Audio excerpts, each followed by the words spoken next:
So that's why you were familiar. I would slide that in the back.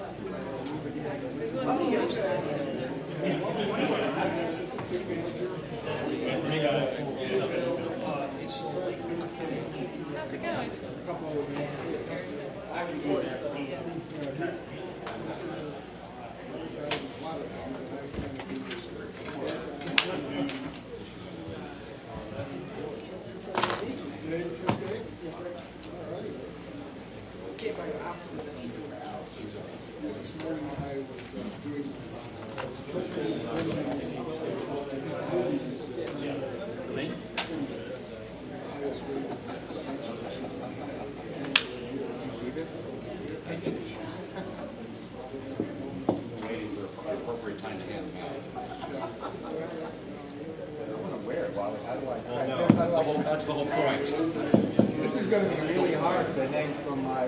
That's the whole point. Come on. I can give you a list of the problems that they cause.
Oh, Judy's here.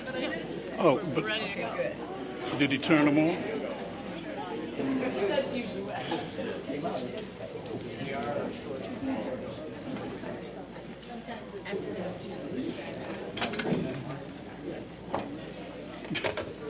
I know.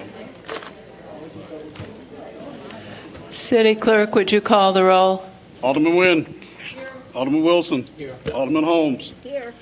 Alderman Tindem. Alderman Grover. Alderman Rainey. Lord have mercy. Alderman Burris. Alderman Fisk. Alderman Braithwaite. 9-0. 9-0. We have a quorum. Welcome to the Monday, June 17th, 2013 meeting of the Evanston City Council. First item on the agenda is Mayor's public announcements and proclamations, and I'm very pleased to have a public announcement recognizing that Evanston's Leapfrog Online was awarded the 2013 Illinois Technology Association City Lights Trailblazer Award. It's a mouthful. Congratulations.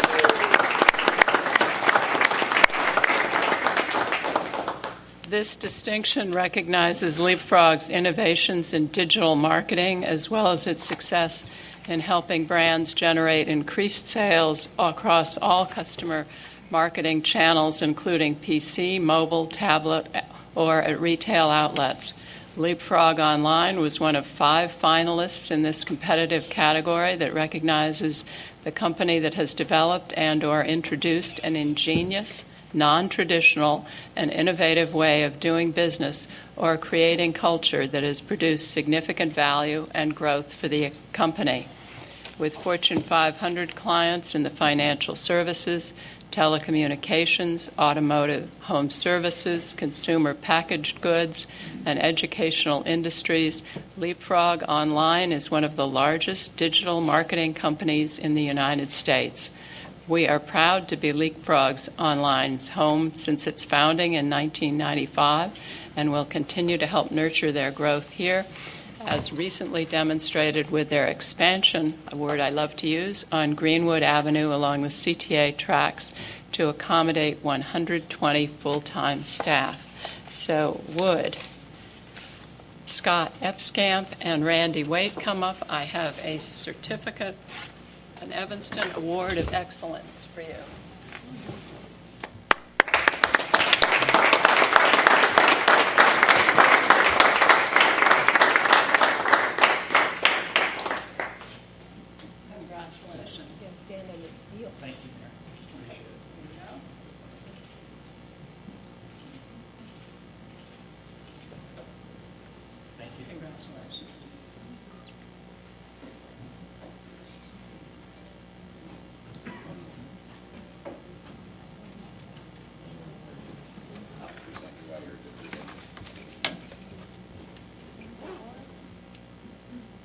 Madam Mayor, we have one additional award for you to receive, and Mr. Lyons will present that, and that is our Certificate of Excellence in Financial Reporting from the Government Finance Officers Association of the United States and Canada.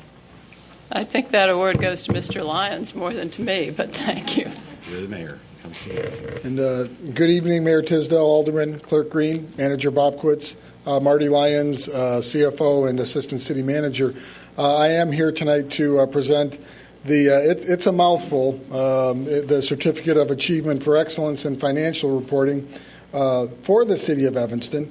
And it is the City Council that does allow us the time and the resources to get this project done each year. But I would like to recognize our accounting division in the Administrative Services Department for the folks who are on the ground doing the work and completing this process. Very briefly, the CAFR, the Comprehensive Annual Financial Report, is provided, or rather is given to cities that complete a very rigorous set of requirements. I went back and found our 1982 CAFR, and it says AFR, so Annual Financial Report. And that's when, so this is our 30th report in a row getting the additional award. And our award every year, our report every year is reviewed by someone from out of state. They cannot be a finance officer from the state of Illinois, nor can they be an accountant from any firm for which we're doing business with now, so our current auditor. So the the report review must be independent and have no real firsthand knowledge of our city. So with that being said, Hitesh Desai, our accounting manager, and Lou Gergitz, our finance division manager, are here tonight, and I would like to recognize them. So, and that's it, though. For 30 years, I'm very proud that the city of Evanston has been able to do this award each and every year. So, Hitesh, Lou, thank you very much.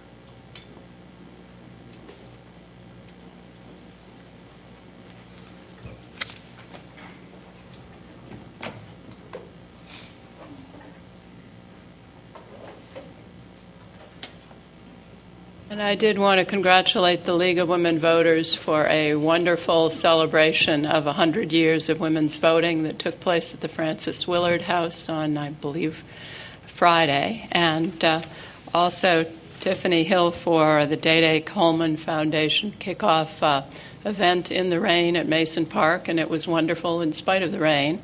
And I think Carolyn Murray is here, so I'm not going to announce the Peace March because she's here. But Evanston was full of multiple events this weekend. That concludes my public announcements. City Manager, do you have any? Yes, Madam Mayor, members of the council, good evening. I'd like to introduce a new employee of Jonathan Williams Kinzel. Could step up to the microphone. Jonathan is one of our 2 new ICMA Local Government Management Fellows.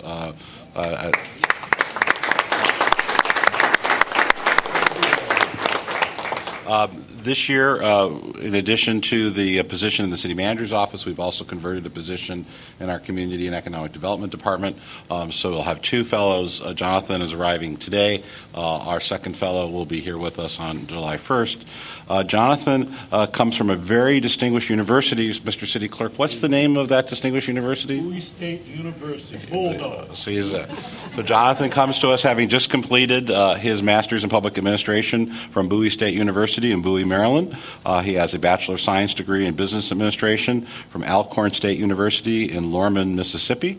During his time at Bowie State, he was a public policy fellow with Prince George's County, where he supported their Joint Land Use Committee, as well as served as an intern for the Maryland National Capital Park and Planning Commission. So he comes to us with a great deal of experience. He competed against 70 or 80 other individuals for the honor to come to Evanston, Illinois for a year. And so we're very pleased to have Jonathan. He'll be serving in the city manager's office until January of next year, and then we'll do a swap, and then Jonathan will go down to our economic development division. So we're very pleased to welcome him on his very first day. Welcome.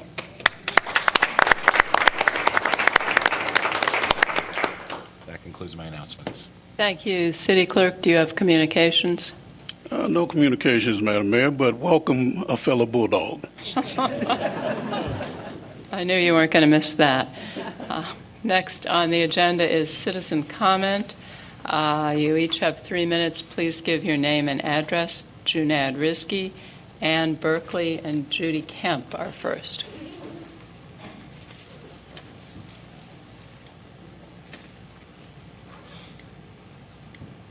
Junad Rizki, 2784 Sheridan. I will speak about SP4, the hiring of the so-called cabinet-level position in the arts. I guess I'm interested now. Wally must be president since we have a cabinet, but it's interesting.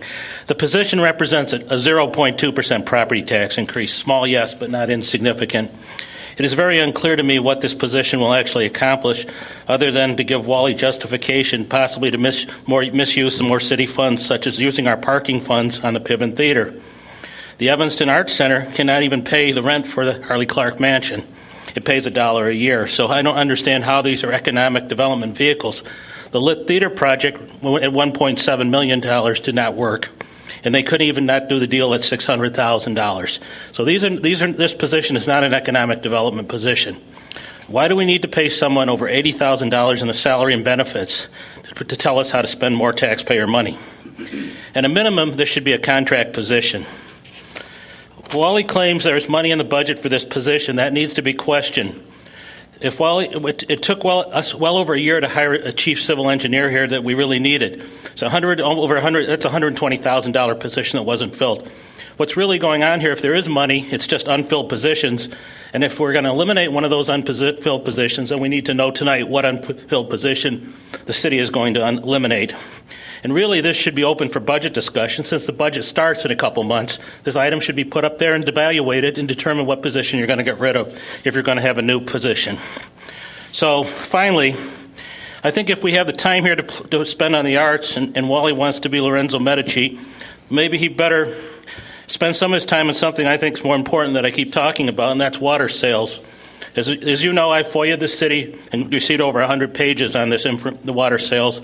And I've asked the city to show me the profit of the water department, and they cannot give it to me. So frankly, I think, Alderman, if you really want to do something, I don't think you should worry about the arts, but worry about a business that you're trying to run here. And frankly, I feel that, I've told you quite a few times what I think is wrong with the water department, so I won't repeat it.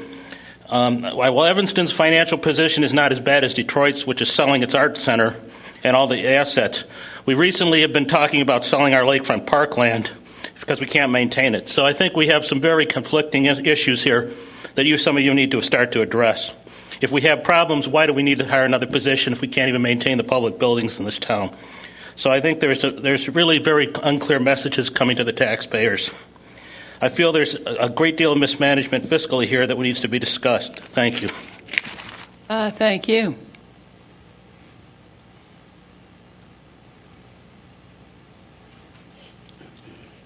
Hi, I'm Ann Berkeley, 1204 Crane Street. I'm co-chair of the Evanston Arts Council and also on the Evanston Arts Committee.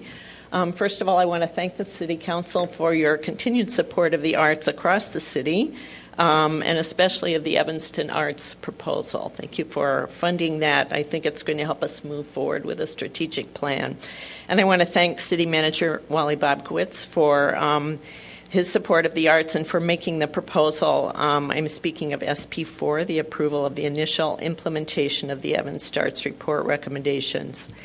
With so many controversies and uncertainties in the Evanston Arts community right now, two things certainly remain clear.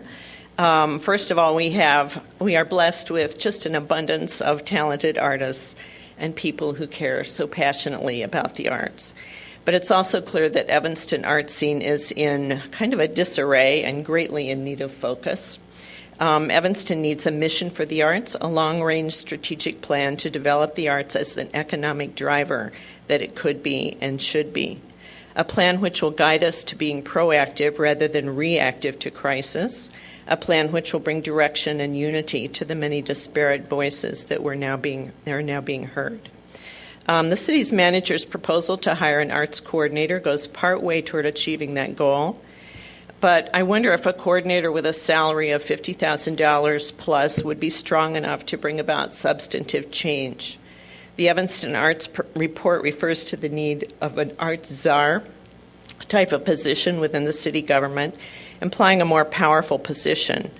As co-chair of the Arts Council, I'd prefer to see a director of the arts working within or closely with the Office of Economic Development and at a salary commensurate with other such positions. So I ask that you give SP4 your serious consideration for approval, with the caveat that the salary and job description need further discussion. Thank you.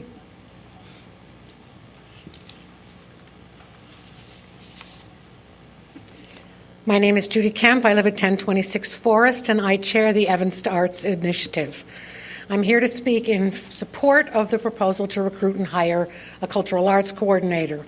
I am delighted that the Council is considering this proposal this evening. As you know, in our Evanston Arts presentation in March, we recommended the creation of such a position as one of 3 priority actions, the other 2 actions being a community action and a joint action toward the development of a cultural plan. Such a senior-level person within the city will act as a strong, cohesive force for the arts and help to build that elusive bridge between public and private sectors, involving residents throughout the community. This next step will help to advance the arts as an economic driver in Evanston. This position will also be vital in coordinating focus for the arts throughout our community. Our Evanston Arts final report is nearly complete. You should have it soon. And we have begun conversations to promote the growth of an arts ecosystem, which we talked about in our presentation, with the city as an essential player. With this new position, the city can further strengthen its role, the role it already plays in advancing the arts in Evanston. Thank you. Thank you. Next, we have Sharon Eckersall and Carolyn Murray.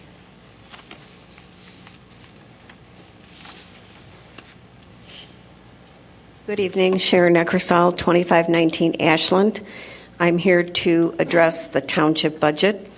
As former assessor in Evanston for 12 years and currently elected to a new term January 1st, the 12 years I was in office, the supervisor and myself got the budget in on time by the end of June. Now, many of you are not aware that the township budget ends officially at the end of March. So until the new one with the deadline of June 30th is approved, the township always worked with the old budget. Now, from what I understand, they're going to be working for another 6 months without a budget. That is twice now you've extended it. On a 4-year term, the supervisor before leaving office should have come up with the budget along with the current assessor. 50% of that term now, they're working with no budget. I don't think that's appropriate. Thank you. Thank you.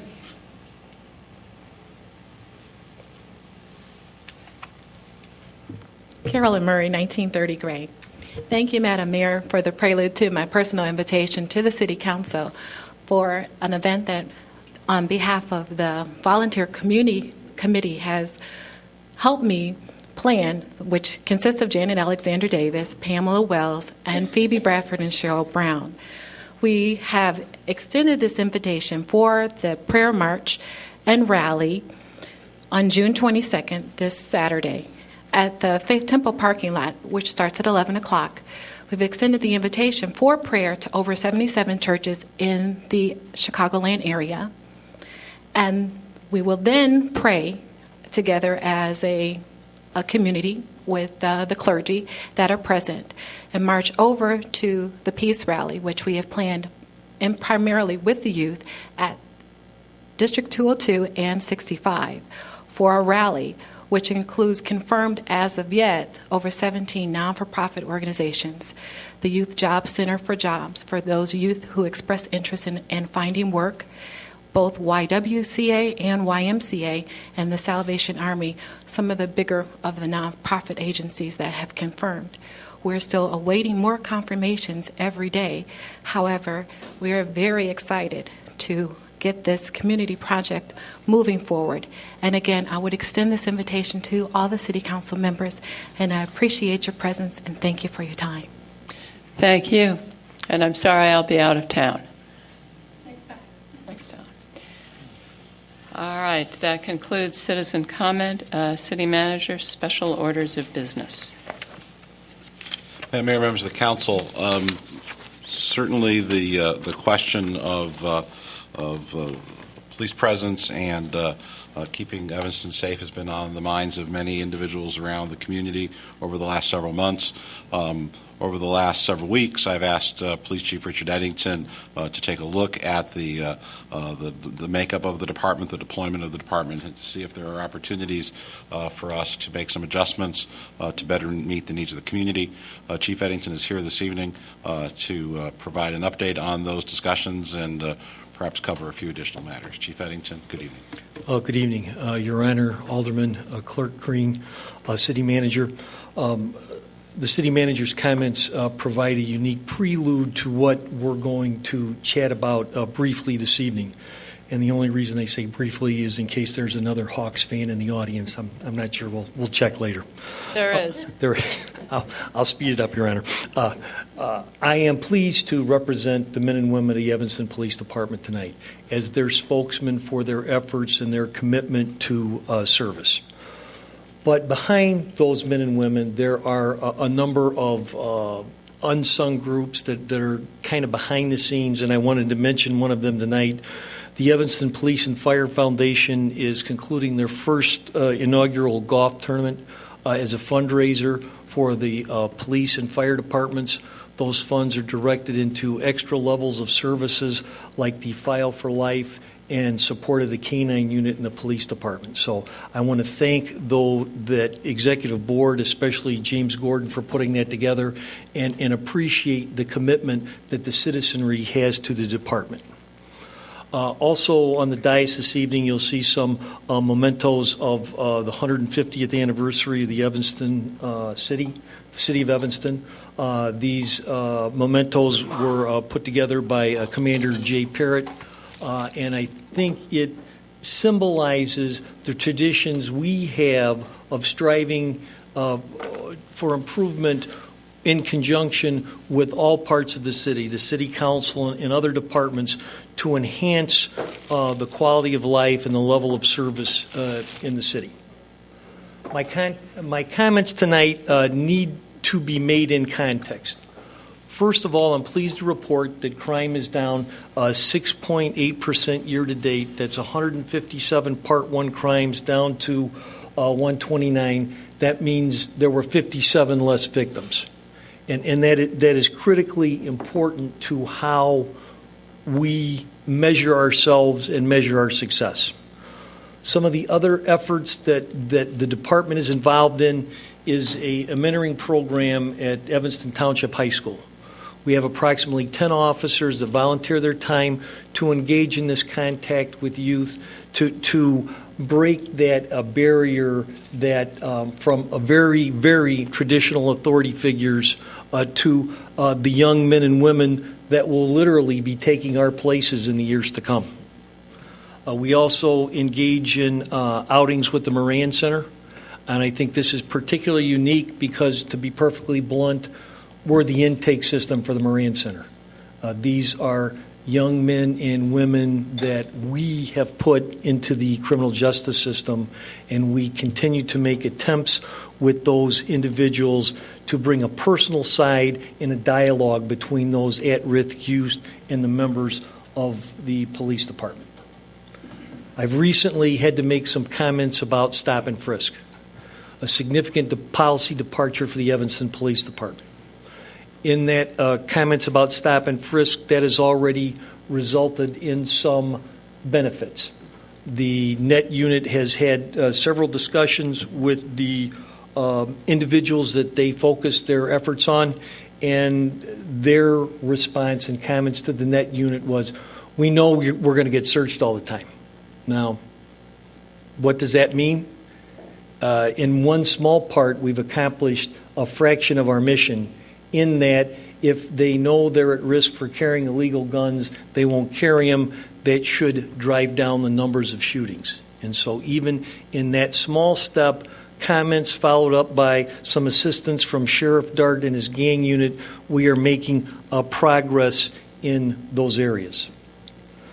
Specifically tonight, I'd like to talk about a reorganization and a refocus of our most valuable assets, our personnel. Let me talk about one personnel that doesn't appear on many organizational charts, and this will be critically important to the members of the dais. Michelle Smith started as my secretary today, so you will have someone to call that will be able to find me no matter what. And we're pleased she's there. She's replacing Sharon Davison, who retired, and we're thrilled to have her back at the police department. One of the things that I was tasked with by the manager was an outreach to the community. and I view that as an enhancement of our outreach efforts. The first part of that outreach will be our problem-solving team.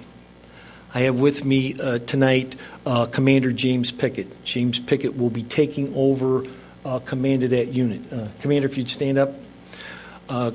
Commander Pickett is a veteran with the Evanston Police Department. He has served in many functions, and I think he's uniquely positioned to be successful in this effort. Assisting him in the problem-solving team in the very near future will be Sergeant Mel Collier, a recent graduate of the School of Staff and Command. Sarge? Thank you. Sergeant Collier is also a key player in our field training officer program, and he is responsible for the mentoring and bringing along of new officers as they come on board. Both these men have a unique skill set to bring to the problem-solving team. This is a substantial upgrade in the number of supervisors assigned to that unit. Many of the frustrations that you and I have experienced is follow-up. One of the sergeant's primary tasks is to make sure those items are followed up, closed out, and we get back to the citizens. Additionally, there will be 2 officers assigned to the problem-solving beat in 602, which is primarily the 5th Ward. Officer Blumenberg will be reassigned, and he'll be joined by an additional officer that's double the people in that unit, with Officer Cameron joining him with his background and experience in foot patrol in that beat. We will enhance the level of service. Additionally, with the foot patrol officers, Officer Arzwaga will be joined by Officer Holloman, and that 4-man unit will be part of Sergeant Collier's direct reporting, and this will be enhancement in the coordination between the foot patrol unit and PST. Also, we will loosen up the boundaries that these officers function in. I think as we view neighborhoods instead of strict boundaries that we have been guided by, that will enable the services to be delivered in a wider area and with additional manpower that will be doable. I also wanted to talk about the expansion of victim services. And this is extremely significant in a number of ways. And one of the most significant ways is the direction I've received from the city manager to expand our scope of service to encompass events that happen outside the jurisdiction that have a direct impact on the community. I need your help to do this. You are connected to your wards and your constituents in much different ways than I and my staff is. You may know of these events long before I do. Please call me so we can begin to establish not only the protocols, but to deliver the services when they're needed at a time of crisis. And that is something that I have to say that I am very dependent upon you to do. And for right now, that line of communication goes from me to you so I can begin to spool up those victim services. Additionally, in discussions with the city manager, we've made a decision to fill that additional victim advocate role by a contract worker. We're a little bit more nimble in doing it that way. We have an opportunity to make sure that that person is the right fit for the community and the services that needs to be delivered.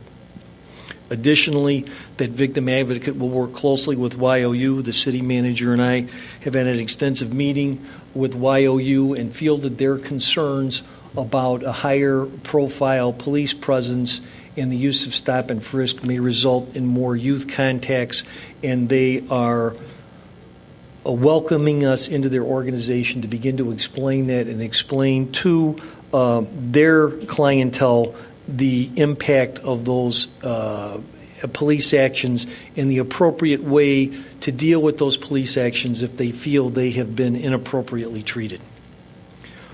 I want to talk about the executive officer position. Commander Jay Parrott will be filling that role. Commander Parrott? Commander Parrott is being transferred to that role from the problem-solving team. executive officer is a unique position in any paramilitary organization. They do a lot of regular stuff and, in essence, pinch hit for the chief of police when the deputies aren't available, and has the authority to speak for the chief in certain defined roles. And I think Commander Parrott is uniquely positioned to do that and will continue his duties as the public information officer. One of the unique roles that the commander will be shouldering in the near future is an increase a social media presence for the police department. And this is a critical endeavor. I am coming late to the party for social media, and once again, it's difficult to teach an old dog new tricks. What works better is have the old dog find new dogs that can handle this. So that's the plan we're using. I had an epiphany about social media when I was at the PERF conference in Milwaukee, when the Boston Police Department spoke about how they use social media during the bombing. They were able to directly communicate literally with thousands of people in many social venues, taverns, ballparks, subways, the end of the race route. All those people were instantly communicated with and told what they were doing and why they were doing it. The need to stay inside while they swept the race route for additional devices was critical. It was critical to convey that information to the public to prevent further panic.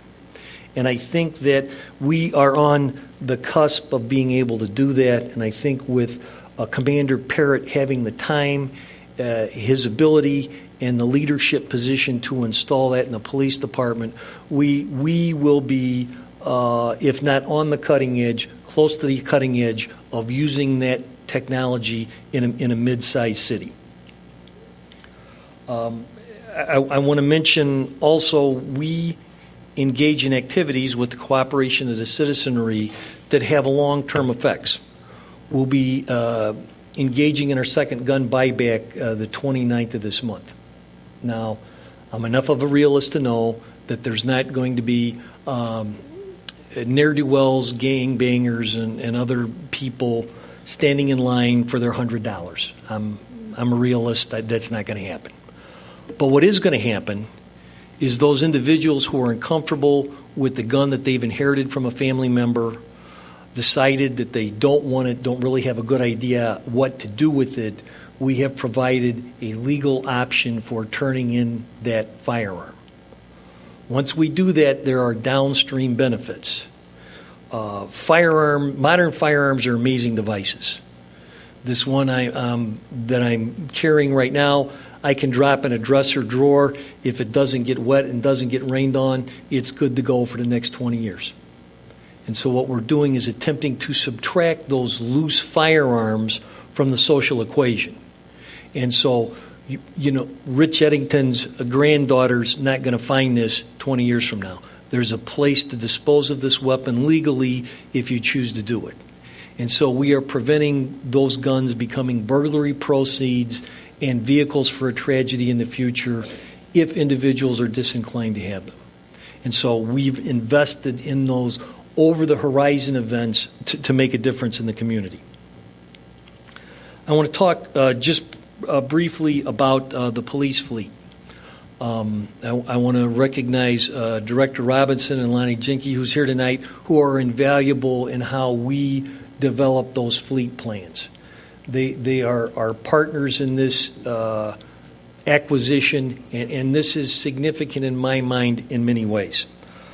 First of all, I'm sure you're aware the Crown Vic is being retired from police service.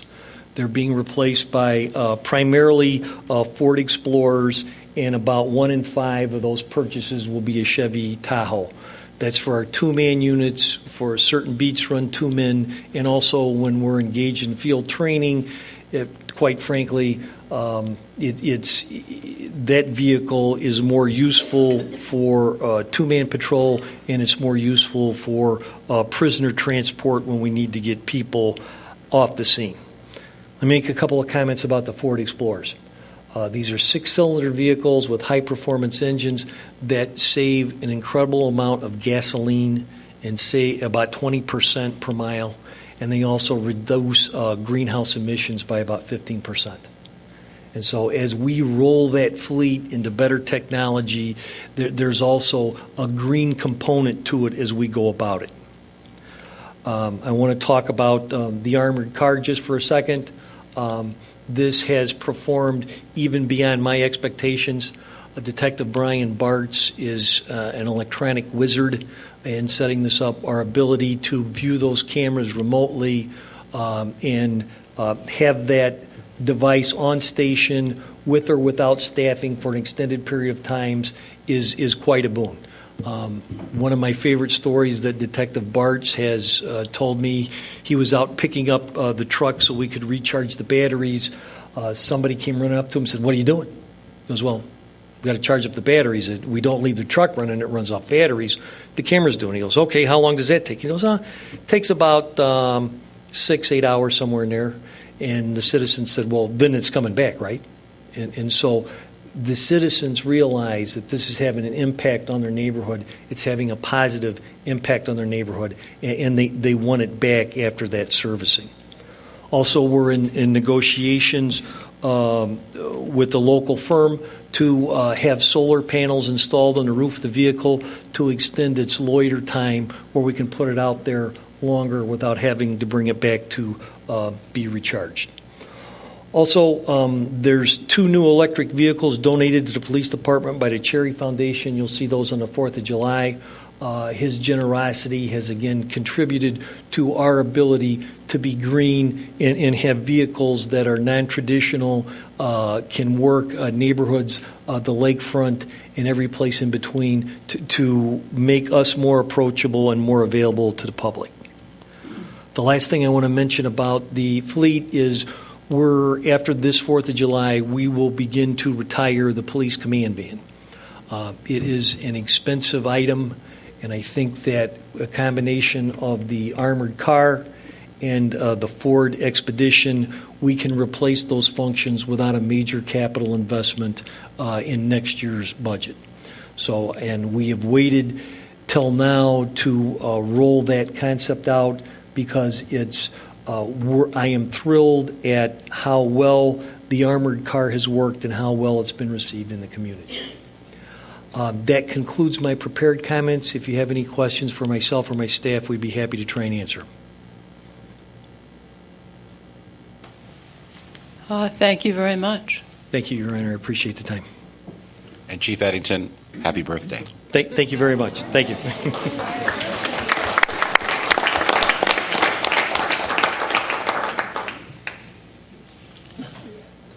Next, Madam Mayor, we have a report on the state of downtown Evanston. I believe the board chair, Russ Abel, would like to make some initial comments before introducing Ms. Dellutri. Thank you very much. My name is Russ Abel, chairman of the Downtown Evanston EVMARC, DBA Downtown Evanston. Thank you for allowing us to come here tonight and celebrate our 5th anniversary as a full-time organization. While the SSA is some 25 plus years old, we've been a full-time organization since the reorganization in 2008. If indeed you can call 2 people, I guess, an organization. So that's what we've been. We've got some other board members here tonight that I'd just like to take a moment and introduce them to you. We have Jim Coriassi, who represents the Downtown Presidents Association, Condominium Presidents Association. Jim. We have Lucille Krasnow, who represents Northwestern University. Lucille. We have Matt is on the staff of Downtown Evanston. We have Chris Rackham. Where's Chris? There he is. Chris is with 909 Davis Property Management. City Manager Wally Bobkowitz sits on our board of directors, as does Suzette Robinson and Elaine Kema-Irish from the Chamber of Commerce. Thank you for joining us tonight. And of course, Carolyn Dellutri is our executive director. You know, it's been a great collaboration of 3 areas, being obviously the organization itself, funded by the property owners in the SSA taxes, The city, of course, has been a great collaboration with the city ongoing, and of course the residents of downtown. So we're indeed dedicated to nurture downtown businesses, to drive additional traffic and exposure for downtown Evanston, and to work with all of those organizations and individuals to make downtown Evanston a successful and pleasant spot to live and to work. I understand from Carolyn that I have some slides to talk about, so we'll do that here real quickly. This is the borders of the SSA in the black outline. As you can see, it's mostly the downtown district that we monitor, promote, clean up, etc. The board is made up of a total of 23 seats from different classes. The first class is representative of the Chamber of Commerce. Second class is the top 10 taxpayers in the downtown SSA. Class 3 is the City of Evanston, City Manager and Director of Public Works. Class 4 are business owners, and we always try to maintain a mix of office, retail, restaurant, etc., real estate. Class 5 are residents, and we have 2 members on the Board of Directors who are residents of the downtown SSA, and 1 resident member who is from outside of the downtown area. So we have great cross participation and representation within the organization. Continuing board positions, I won't go through those, you can see them, but as you can see by the names and the organizations that they represent, obviously the 10 top taxpayers, as well as individual residents, business owners, property owners, and city staff members throughout the downtown. Officers and executive committee this year, myself as chairman, Rob Gilbert, treasurer, he's with Arthur Hill, Adrian Burrington, who is the general manager of, what's that other hotel in the town? Oh, that's right, that's the Garden Inn. Howard Kane, First Bank and Trust, Beth Stewart with 500 Davis, Andrew McDonald with Rotary International, and Chris Mailing, who owns the building and operates with the Wheel and Sprocket people over on Davis. So we are well represented. We invite everyone in to participate with the organization. As I say, we're here, and the board is here to thank the city for its great collaboration. Looking forward to many more productive years. I'd like to introduce Carolyn Dulutry, who will make a presentation on our goals and strategies. Thank you, Russ, and good evening, Madam Mayor and members of the City Council. It's great to be here. Russ may have said that actually this is our 26th year of being the SSA district that was set up in 1987, and this is our 5-year anniversary today. So I'm going to kind of take you through back to 2010, just a brief update on where we are on our goal setting that we started back then, and talk a little bit about where we're heading. So our organizational goals, the 5 overarching goals identified, are to maintain and expand an exciting mix of both local and national retail business and office space in the downtown. And some of the things that we do with this is a listing of all the new businesses since our anniversary date last year of 2012. We had 26 new businesses with a total of 163 full-time jobs and 105 part-time jobs. And we have coming soon quite a few new businesses, and I think there's a few that aren't on that list yet, but we're getting excited. The most upcoming one is going to be Farmhouse, which will probably be by the end of June, which is located right by the Hilton Orrington Hotel. So as you all know, and you've been very gracious and participated in many different ribbon cuttings, and it's always been a great celebration, and I want to thank Mayor Tisdahl and all the aldermen that participate in those. The business really appreciates it and loves seeing everyone come to welcome them. So we also attend in partnership with the City of Evanston and Economic Development staff, and I commend you on the staff and the partnership that we have, working under the direction of City Manager Bobkowitz and working with Johanna and Paul and Dennis Marino and Hamayun and Suzette. I mean, it's just been a fabulous run of 5 years of working with city staff. and we hope that continues. This was just a little thing we did trying to recruit. We get a little creative, and we were trying to recruit Julius Meinl to come to Evanston. We haven't been told no yet, but we haven't been told yes. So we're still promoting it, and we have a Facebook page that we started. We also partnered with the City of Evanston on our first commercial brokers reception, which was a great success, and it was a great way to talk to the brokerage community and property owners about city staff and the process of going through the city, and that we all have our arms open and welcoming new businesses to town. We just recently hosted the 5th annual CMS Expo. We look at this not only as an economic engine of tourism and bringing conferences to Evanston, but also as a business recruitment tool. That every year we host a reception, and as you see all the partners that co-host the reception, and we try to talk to these people about possibly locating their business here. Mayor Tisdahl has joined us. Alderman Wilson has come before, Ann Rainey, Alderman Burris, so we thank you for partnering with us on that. As you can see, they had 10 different countries represented. This year, their numbers were up again by about 10%, and we just look forward to bringing them back again next year.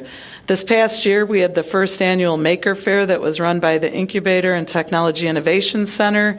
As a result of that, we just welcomed Team Bastic and Get Printing 3D to the 820 Davis location, and just had an open house and ribbon cutting, and there's a showroom that's open right now from 9 to 5, and we welcome you to come by and visit. But this is a great economic development example of a business that was in the incubator and now expanded to the first floor with a retail space. Our second goal was to promote the performing and visual arts in downtown Evanston, and we do many different things, but one of the things we embraced with the support of the City Council was the varsity theater feasibility study that we did back in 2010, which then resulted in the National Endowment for the Arts grant that was written and managed by Dennis Marino, and we thank you, Dennis. And now it's continuing with partnerships with the Evanston Arts Group, and it's just a great thing, and it takes years of continually building, and we feel the arts are very important in the downtown. As to quote Steve Griffin, our former director, he would always say that Elson, I looked outside and it's raining. I'm sorry. That multiplier effect of people spending money, whether they're going for classes, whether they're coming for a cup of coffee, dropping their kids off, and shopping, dining. That multiplier effect with the arts is very important to us. Number 3, strengthen relationships between downtown Evanston, the City of Evanston, and Northwestern University for mutual benefit.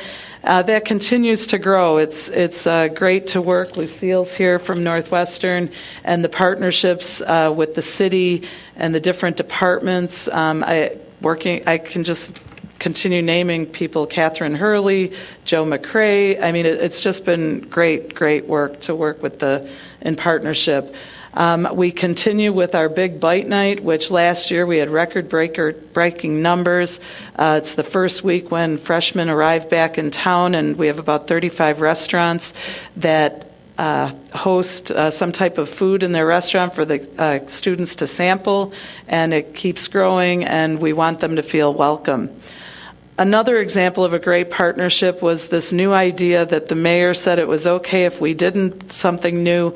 The annual tree lighting was always the Tuesday night before Thanksgiving, and 2 years ago I asked her if there was any chance we could change that date, and she said as long as the kids still get hot chocolate and goodies and get to see Santa, I'm good with that. So we started a new event called the Holiday Bash and Tree Lighting, and the first one was the Friday night before Thanksgiving.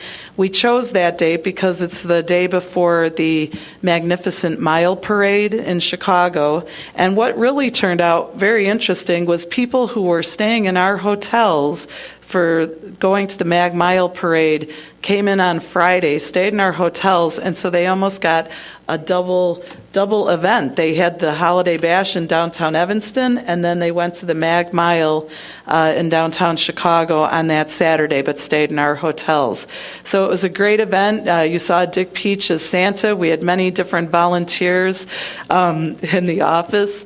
We had Avail and Company, our new bridal shop. They actually made a new Santa and Mrs. Claus suit, and every Saturday during Christmas we had friends and family come to the office and see Santa and give their wishes. So again, for Friday, November 16th, stores were open from 4 to 9. We had entertainment. We partnered with the Music Institute, with Dance Center Evanston, the tree lighting. It was just phenomenal. And Wally, thank you for allowing your video person to do this. I wanted to share this with you.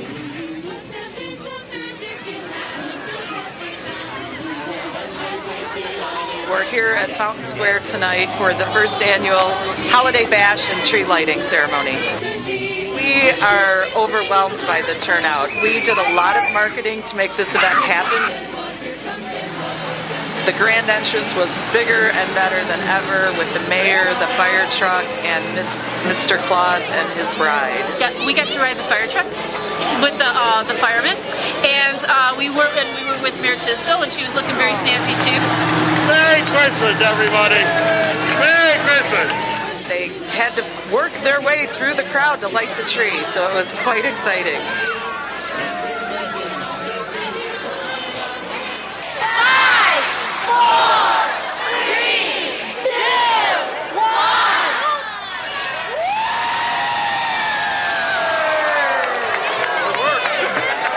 Tonight we had the flash mob with the Northwestern Dance Marathon. We were so excited when we got hooked up with them. I know Alderman Grover was in there dancing with them.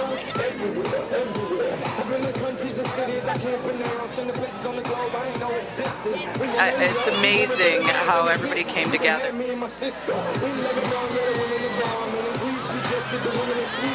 Downtown tonight at Bravo Cucina Italiana is Mrs. Claus in a sleigh, and they have chestnuts roasting there, and they're serving hot chocolate. At 1612 Sherman Avenue, we've got Santa sitting in his throne where people can visit. Dance Center Evanston is performing tonight where Santa's located.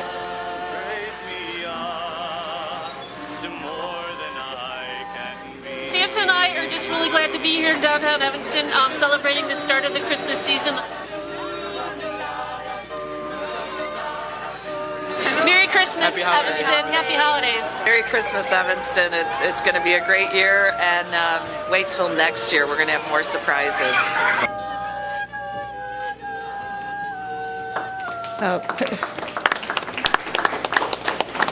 What was really great about that event, I mean, everything about it was just fantastic, how the community really came together. The Evanston Community Foundation, the faith community, the arts community. It was just really, really great. City staff was there helping get everything set up. It was just phenomenal. The police and fire and their participation. It was a true partnership and a great thing. And one of the greatest things that night was a Northwestern student came up to me and said to me, "You know what? This made me feel like home, like back home." And I thought, that was really great that we changed the date, they were still here, and that, just so many people came out. And so just wait, this next year is going to be bigger and better. So the next is to further enhance the public realm of downtown Evanston. We continue with our the landscape contract and working with Public Works and overseeing that contract of all the plantings and power washing the sidewalks, the street banner program, the holiday lights. Because we had more power this year, we really got to light up that tree. Thank you, Wally, for making that happen. So we continue to work very closely with the city staff on the landscape and landscape concepts management. And then continue to partner with the City of Evanston to enhance downtown policymaking, incentives, and zoning in the downtown district. That I've mentioned numerous times, we continue to work with all departments. We still work on our marketing. Matt Dinello is here, our marketing and events coordinator. It'll be 2 years this July that he'll be with us. And we launched in 2010 the gift card program. And as you'll see, each year the numbers have been increasing on the number of cards sold. Total since inception, we've sold about 181,000 in the district, and so far redeemed back into the districts is 117,000. So we always encourage people to spend that money when you get those gift cards. And then I had to throw this in there. This is back in 2008. This was our website, and we were marketing Evmark instead of downtown Evanston. So in 2010, we took the next step and we renamed ourselves. We redesigned our website.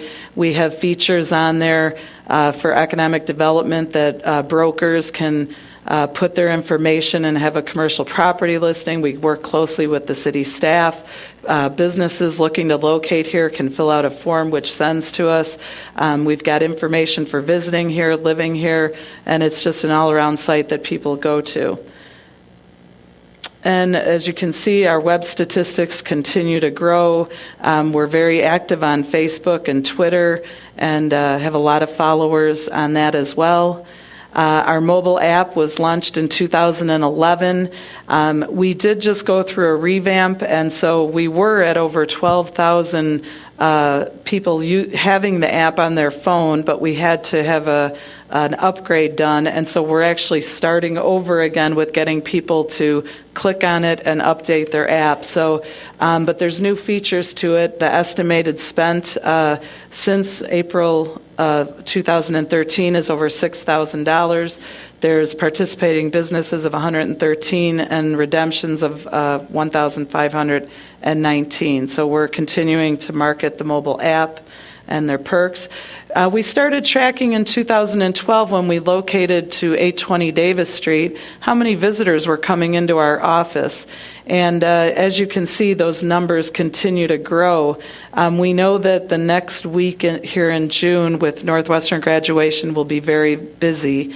And we're actually going to have some ambassadors out on the street on Thursday and Friday assisting people who are asking for information. And then notice in December last year, we had 392 people come into our office.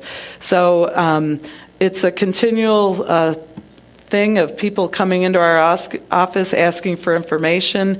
You know, if we don't know the answer, we call 311 at the city as well. So that's kind of our system is if we don't know, we tell them about 311 and we also call 311.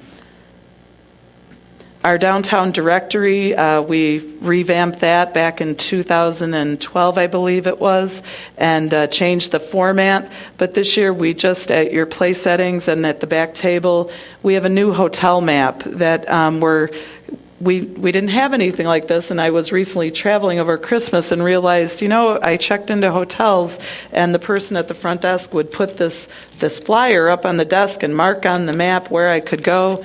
And I thought, we need to have one of those. So at your settings is a copy of that, which makes it easier for the hotels to know where to direct people within walking distance of when they're staying at our hotels.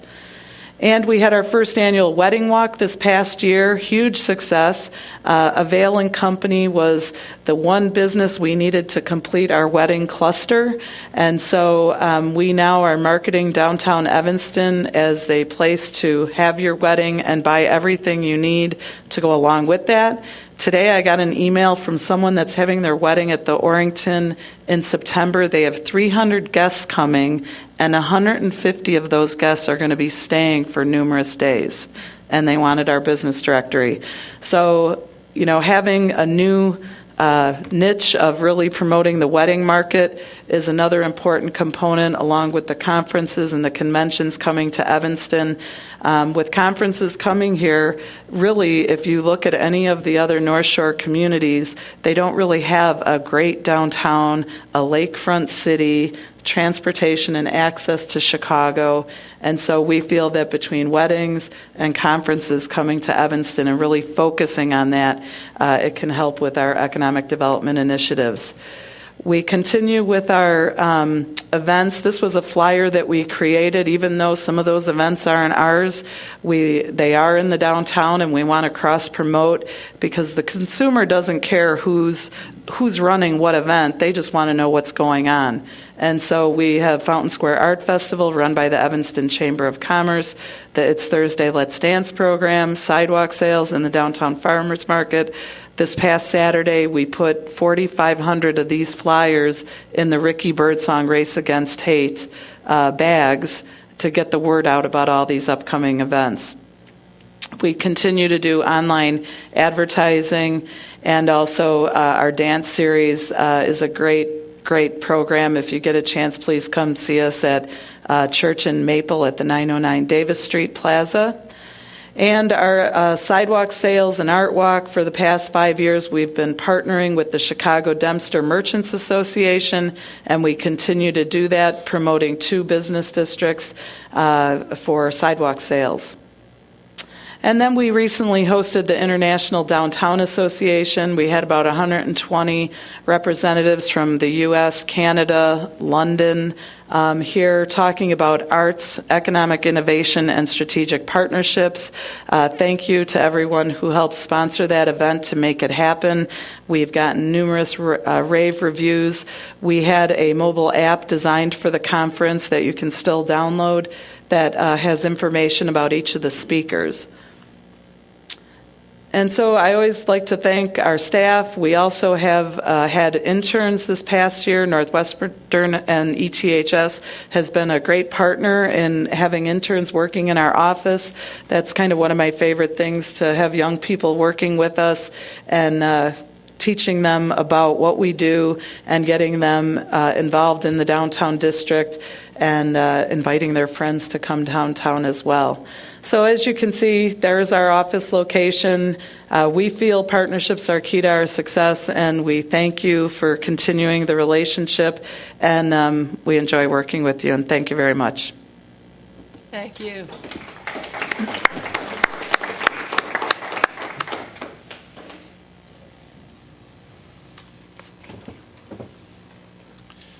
Next, Madam Mayor, members of the council, we have a presentation from our Plan Commission. Scott Peters, the chair of the Plan Commission, is here this evening.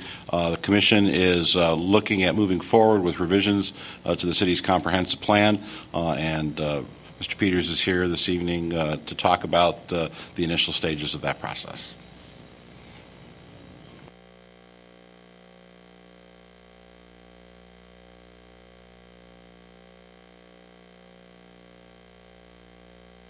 Madam Mayor, members of the council, city clerk, so I'm honored to represent the Plan Commission. If you had been in this building at 7:30 a.m.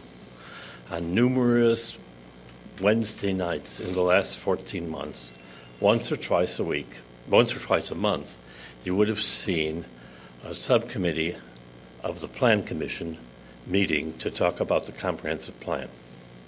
And I want to report some of the conclusions they've reached, and it's particularly important that I not wait any longer because we're about to enter the public participation phase, and you need to know what we've been doing and will continue to do before we go to the public. I'm going to talk for a few minutes about content of comprehensive plans, how what we're looking at might be different than the prior comprehensive plans, and then some of the challenges and changes facing Evanston between now and 2030, and finally, next steps. So we think comprehensive plans are about improving the community, not about building a good plan, but building a good community. Every time a case comes before the Plan Commission or the Zoning Board, we've had to make findings that whatever is proposed is consistent with the comprehensive plan. And like most comprehensive plans adopted from 1972 until about 2005, the plans had many provisions and typically said, if we could have everything in the city, this is what we would want. but it turns out there are constraints, and we can't have everything in the city. So in looking at the new comprehensive plan revision, we're talking about looking at priorities and building on the priorities that the city has already adopted as part of your strategic planning process. We think that the comprehensive plan should reflect the choices of the community through its elected officials and is expressed by stakeholders and those affected, and that we have to have significant input in the next year to accomplish that. Zoning changes allow case-by-case consideration of changes in the code. Typically, the opinions of the neighbors, the people near the proposed change, are very important. The alderman from the affected ward is very important. And so the local change in one place dominates the discussion. The comprehensive plan is different. It looks at citywide priorities and citywide questions. The context of the plan is Evanston's physical environment, the built environment, both infrastructure and the private sector environment that's regulated by our land use planning. A good plan is a process resulting in a set of decisions about the desired future for the community. The Commission believes that the plan should include sections on actions that will lead to a good community. And that's a little different. The prior plan hasn't talked very much or discussed actions. The plan is a record memorializing decisions made and actions committed during the planning process. Sometimes people look at it as a guide to future decisions, but the process of making the plan requires significant decision-making, ultimately by this body.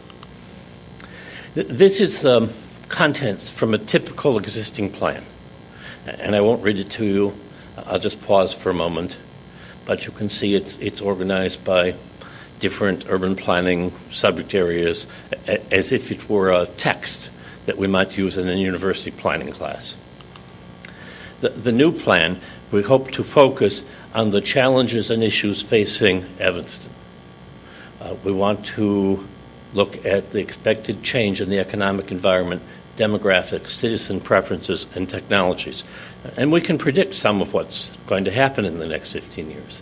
We want to build on the strengths and opportunities and respond to the weaknesses of Evanston. We want to find solutions to the major issues and problems facing Evanston and put those solutions in the comprehensive plan. We have already looked at a number of neighborhood plans, and you have adopted a number of neighborhood plans, but the status of those plans is unclear because the courts and the statutes in Illinois only recognize the city comprehensive plan, and so as part of the process, we'll incorporate those neighborhood plans into the city of Evanston plan and look carefully at consistency between those plans and the citywide planning. Examples of new chapter titles that might be included in the plan: maintaining and increasing manufacturing jobs, responding to land use preferences of Gen X and Gen Y, preserving development space, and also the traditional demographic and background information would be included. We've got some expected major demographic changes. I mentioned this morning to a group of people a little older than I that the baby boomers are aging, and they just looked at me and said, "Tell me about it. We're well aware that we're aging." But with the aging of the baby boomers, the needs for housing, the preferences of that group will change considerably. And by 2030, the situation for the baby boom generation will be quite different than what it is now. And we have to plan for that.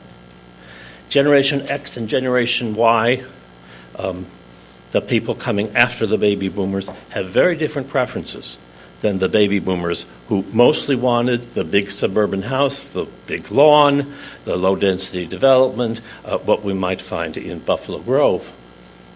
40% of those generations prefer age-friendly communities with public transportation. different options for housing, lifelong learning opportunity, robust arts, and so on and so forth. Their needs are different. 50% of the Evanston population is part of the Generation X and Generation Y cohort, and we'll need to accommodate their preferences over the next 30 years. Your most recent, by you I mean Evanston's most recent revision to the work plan to implement the strategic plan mentions quality of place, and the subcommittee and the Commission think that quality of place is really important for economic development in Evanston, and it's defined to include the built environment, natural environment, and stimulating, appealing settings for people's creative lives. The diverse people of all ethnicities, nationalities, religions that Evanston has is an increasing attraction for economic development nationally. The vibrancy of the street life, cafe, culture, arts, and so on that we have in Evanston is increasingly important in attracting new jobs as well as new population. We need to address the infrastructure issues relating to the changes I've described, future requirements of the major Evanston institutions, complete streets, meaning pedestrian orientation that's needed by the baby boomers and preferred by Generation X and Y, and still maintain opportunities for housing of different types for people of all income levels. And that's a considerable challenge for the city in the future. Next steps. I hope by the end of the summer, a member of the commission will have interviewed each of you separately. In the fall, I hope we can schedule a joint workshop with the Council and Plan Commission to get information about your view of Evanston's problems, strengths, and weaknesses. And then I hope we begin outreach to various stakeholders and community groups, which would be concluded, the first phase would be concluded in late fall, and then we start to write a draft of the revisions. It turns out that in these kinds of processes, and I've been involved with plan making in quite a few cities, in the initial stages, people don't see how it might affect them. And there's not a lot of public participation. You ask people to come and tell you things, and they come and look at you, or they don't come at all. And then you write the draft plan, and suddenly everyone is coming and saying, we like this, we don't like this. Why didn't you consider this long ago? So there'd be a second phase of participation, and that's getting feedback and making revisions to the draft plan. We'd like to finish that by early spring, hold formal public hearings in the spring, and then submit the draft plan to the council or appropriate subcommittee for consideration, and then it's in your hands and will be available as resources, but you are the decision makers. So that concludes my presentation. It's a sort of brief description of where we are, where we're going, a plea for your help, and I guess a briefing before we go to the public and you begin to receive calls. I have some idea about the calls you receive. I spent 10 years on the zoning board and then took a 10-year break from involvement in this subject area. And during the 10-year break, land use issues got sort of hot in Evanston, and I sort of got calls all the time, although I wasn't involved with the city. My wife out of the blue one day said, "You're not thinking of being an alderman, are you?" I said, No, I'm not thinking of that. She was very pleased. So I thank you for your work and fielding those calls and dealing with the trade-offs that are necessary. I can answer questions now or later, I hope in the next month or so, meeting with all of you and providing you the background information we've been gathering for a little short of 2 years. Alderman Rainey has a question. Scott, thank you for your service. Thank you. I'm curious how the issue, one of the most interesting things you said tonight, I think, was the issue of the neighborhood plans and the comprehensive plan, and the neighborhood plans really having no standing when it comes to a comprehensive plan. The standing's unclear. Well, but right, and so was there a conversation about this on the Plan Commission, and how did that go? I wear a couple of hats, and I'm a full-time professor at Illinois Institute of Technology, but I also teach in our law school land use planning. And so I had occasion to look at all the Illinois cases and statutes. And when I got involved with the Plan Commission, I said, this is a potential problem. And I discussed it with Steve Griffith, and we agreed that as part of this process, we need to incorporate them so the status is more clear. It will solve the problem. And I've talked to the law department, and they're in full agreement that we have some ambiguity right now. And I think maybe, and you probably discussed this also, before anything is incorporated or that discussion takes place, probably those neighborhoods, and Alderman Holmes, I'm talking to you also, I think those neighborhoods need to take a look at those neighborhood plans, because lots of things have changed since those were drawn up. And, some of the changes were in accordance with the plan, some were diametrically opposed to the plan. So you're quite right. We really should look at those. The subcommittee has been looking at consistency and change, and we'll get your reports. Yeah, that would be great. Thank you. Thanks. Absolutely correct. Alderman Nguyen. Thank you, Madam Mayor. Thank you, Mr. Peters. I think that I was involved as a private citizen when the last comprehensive plan was written, and I do think that this is a much better approach that you're taking in terms of restructuring it, and I think it will be a much more useful document to everyone involved who cites it, and that's everyone from folks who come before the Plan Commission to those of us on the council. So I think I'm looking forward to the process and the final product. And I share Alderman Rainey's concern about the neighborhood plans, which enormous amounts of time are put into by the community, and I think that's an interesting question that we need to get resolved in a good way. Thank you. Please tell everyone on the Plan Commission we said thank you to each and every one of them. Thank you very much. Thank you.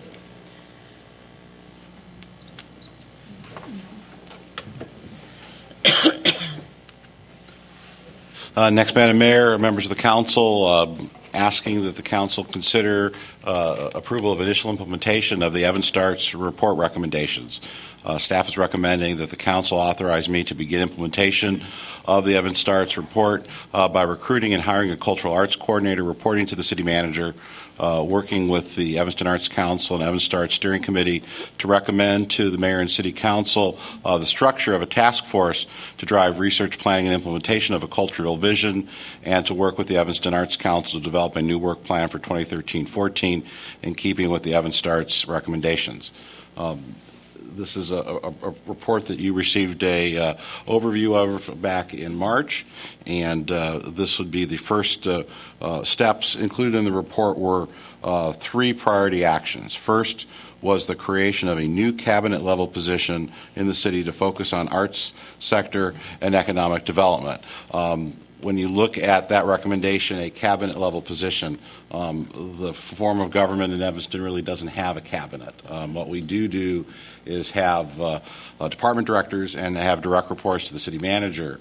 Currently, there are 9 department directors who report to me, and then 3 additional individuals, the deputy city manager, the sustainable programs coordinator, and the intergovernmental relations coordinator. So in receiving this recommendation, it seems to make sense that we would move forward if a cabinet level or senior level position is being recommended, and I agree that would be important, that at the coordinator level operating in the city manager's office seems to make the most sense. As I detail in the staff report, back in 2009, we had 2 positions that were based at the Noyes Cultural Arts Center that did cultural programming. One was an Arts Council director position, and a second position was a program manager position. With the budget that was adopted in the winter of 2010, the program manager position was eliminated, and many of the responsibilities of that program manager were put put together with the Arts Council Director. What I am proposing to do is to take the existing Arts Council Director position, use the funding associated with that to help support this new position. That position would then be eliminated, and we would then add a program manager position. So to give you some sense of costs and salaries, the current Director Arts Council is making a little over $85,000 a year, but the coordinator positions that we have in other parts of the city for sustainability, intergovernmental relations, and I also looked at our senior economic development staff, they're making about $10,000 less. So I would propose that we move forward with this cultural arts coordinator at about the $75,000 range to be consistent with these other senior level policy decisions in the organization, and then fill the recreation program manager position, and those positions throughout the organization are at the $55,000 to $60,000 range. So that's the first part of this recommendation. The second part's to deal with the three priority actions. Second is to work in partnership with community organizations and stakeholders to drive research, planning, and implementation of the cultural vision, and to create a comprehensive plan for cultural development that's aligned with and integrated into Evanston's goals. I think the council's made it very clear, Mayor Tisdahl's made it very clear of her desire to see the Evanston Arts Council be that group that would do this heavy lifting. So as in keeping with the recommendations of the plan, would ask that the Arts Council be charged with looking at what a task force would look like for these next steps, to come back to the City Council with a framework of that task force, and if that task force is then approved, that the mayor be requested to make those appointments, and then to work with the Evanston Arts Council, which really I see as the engine and the driver to get these issues accomplished. As you've heard this evening in different reports, not only from downtown Evanston, but also when we talk about the Plan Commission revision of the comprehensive plan, the critical nature of the cultural arts, the critical nature of the performing and visual arts in Evanston is a real key to our economic future. And I think that these first steps make sense.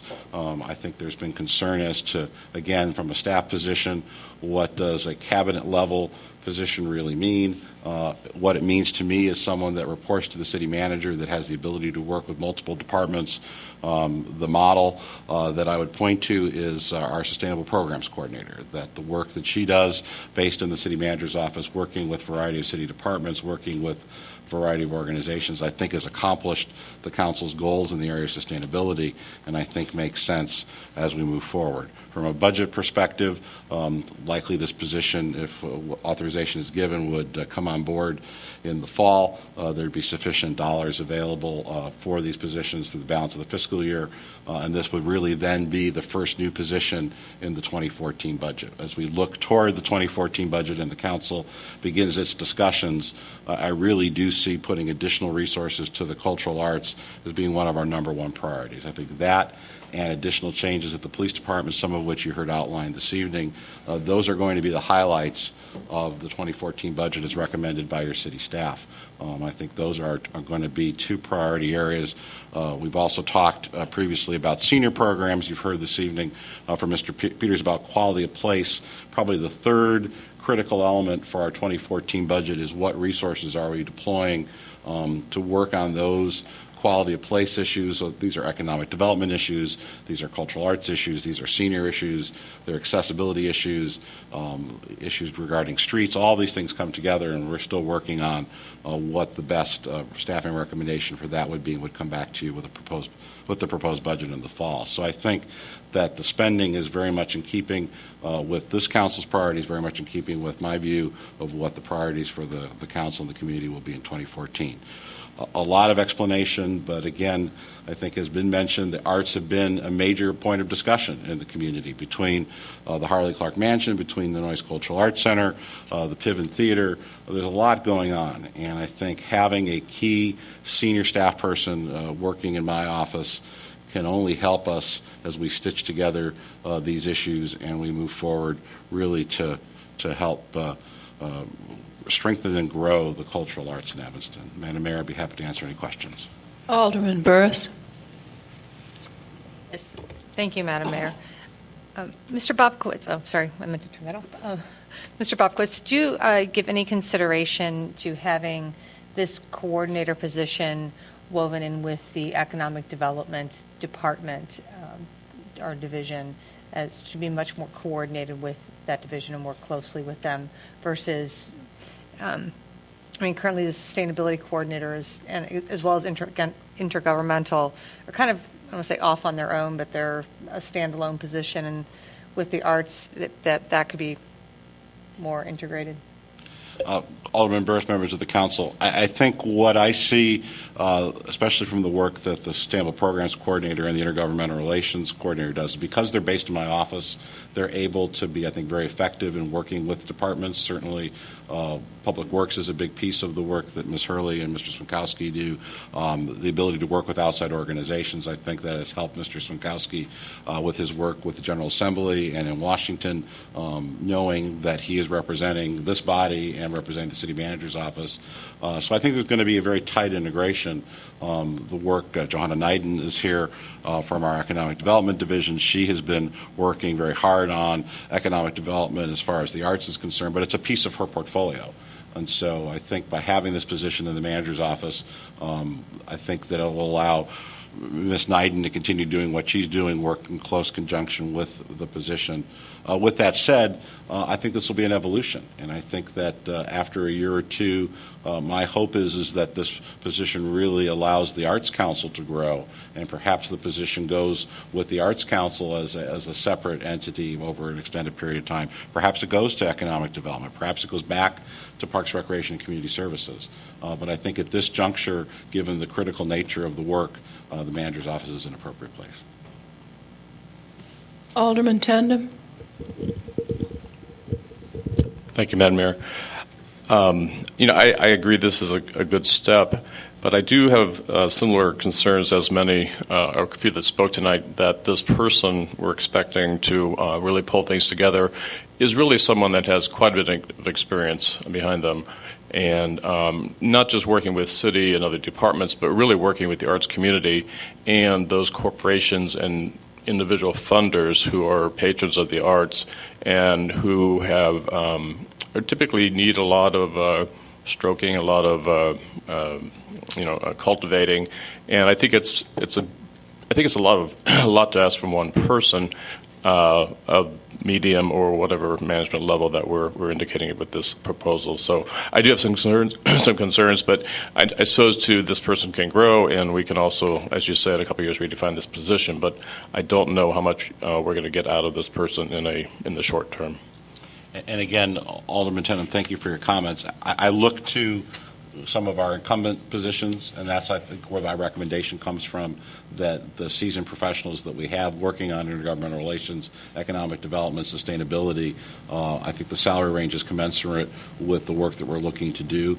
Certainly if it's the desire of the council to look a little broader and perhaps have some flexibility in the salary, my recommendation to you is to be mindful of the overall city's economic condition and to be prudent with this. Again, if we find someone who excels in the position, perhaps there will be opportunities. I think Alderman Burris's point's very well taken about where this position resides moving forward, and it may make sense to make those changes.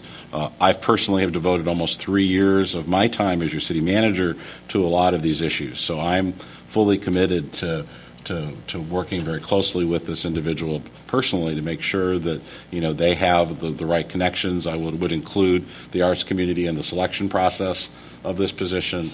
We would really want to see the person hit the ground running because there is so much that needs to be done. But I think we also need to be mindful of the good work that our Department of Parks, Recreation, and Community Services already does with programs. And so to have a position then that would pick up the special events in the summertime, the lakefront events, the concerts in the park, the movies in the park. We have visual art exhibits in the Noise Cultural Arts Center, which I hope will continue. working with the Fleetwood Jardine Theater. There are component parts that will remain Parks and Rec. Again, very similar to, I think, the model that we have with the Ecology Center, where Ms. Hurley deals with the larger policy pieces, but it's the Parks and Recreation staff at the Ecology Center that are very program-based and provide the camps and other activities. So, again, I keep coming back to that model because I think it's a strong one, and I think that it's one that has a record of success over the last few years. Alderman Grover. Bobkowitz has, I think, answered my question about how this position might evolve depending upon the direction it takes or the person who holds the position. How might we? It's really about de-siloing, I think, arts, so that the person who's doing this work for us has the big picture in mind and not just a narrow focus. Are you looking for a motion, Mr. Bobkowitz, to? Yes, there's three parts to the motion. Right. The recruiting and hiring of a cultural arts coordinator, working with the Arts Council and the steering committee to recommend a task force. And again, the recommendation is not the individuals on the task force, but to recommend a framework back to the council. And if the council wishes to move forward, then to ask the mayor to make those appointments, and then to work with the Arts Council so that they can refocus their efforts moving into the summer and fall and beyond on some of the issues that were raised in the report. All right, I'll move. It's been moved and seconded. Alderman Braithwaite? You want to vote on the Alderman Holmes? Did you want to speak? I did before the motion. I'm sorry. That's okay. Go for it. City manager made a really good argument for it, but I had a question in March when the report was given to us, and I still have the same question about the position. I'm just not real comfortable with the city having this major role because it will evolve into that. I know it won't go down, it'll go up probably. And I'm just not real comfortable with that, so I really won't be supporting it. Thank you. Okay, I think Alderman Braithwaite, Alderman Fisk, you're not lighting up, but I'm happy to call it. City Manager, quick question. Do you see this position as one that we would recruit someone from the arts community to fill that position, or do you see it as one as you would have to go outside the Evanston community to find the right person? I think given the challenges that Evanston faces, I would want to have the broadest recruitment possible.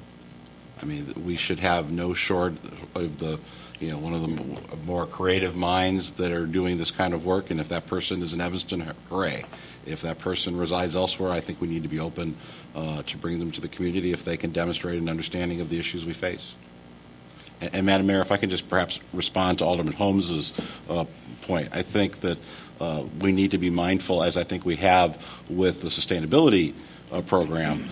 We've been very successful with grants, and we've been very successful with leveraging our investment with money from other sources. And so my hope is that we would do a similar model moving forward. I don't have a specific plan that would tell you how much money in what given year, but I think moving forward, the city of Evanston cannot be the driver of the arts solely in Evanston. We need to be a convener. We need to be a catalyst. But if we're the only ones doing it, there's a problem.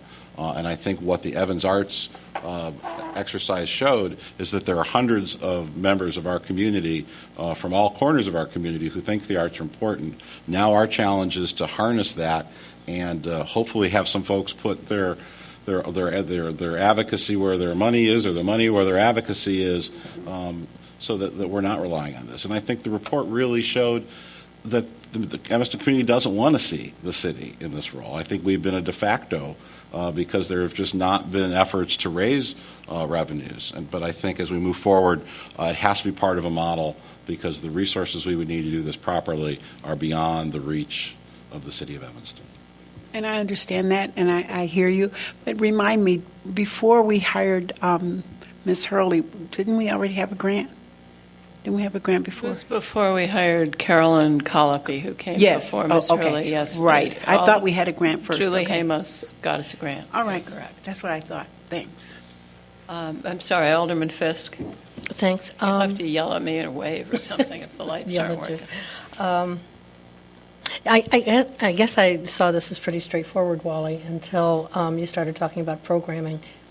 current programming and our current staff. Could you just talk about that a little bit more, about how this position is going to interact with our current staff? Well, I think that, you know, our city staff that do arts programming are part of the larger community, that they work alongside organized arts organizations in the city, and we need to look for ways where we can really foster collaborations. Just because we're doing a camp today doesn't necessarily mean we should do a camp tomorrow. Just because we're not doing a camp today doesn't mean we shouldn't do a camp tomorrow, or be involved with exhibitions or be involved in performances. The Fleetwood Jourdain Theater, I think, is a great example. That is a program of the Parks, Recreation, and Community Services Department, but they are now partnering with the Piven Theater Workshop, partnering with Next Theater, partnering with Northwestern University. So I think those activities need to continue from the city's perspective, where this policy person is going to look at the broader implications and see how the arts organizations in Evanston can work more closely together. Are there additional marketing opportunities? Are there additional funding opportunities? And allow the good work that our staff is already doing with program to continue and not be mixed up. Mr. Corey, who was asked in 2009 to do both, I think has been at a tremendous disadvantage because he really has been carrying two full-time jobs, and that has not served anyone. So how would this affect then Jeff Corey's position? He'd have an opportunity to apply for this position. Otherwise, there would be accommodations made for him to continue for a period of time.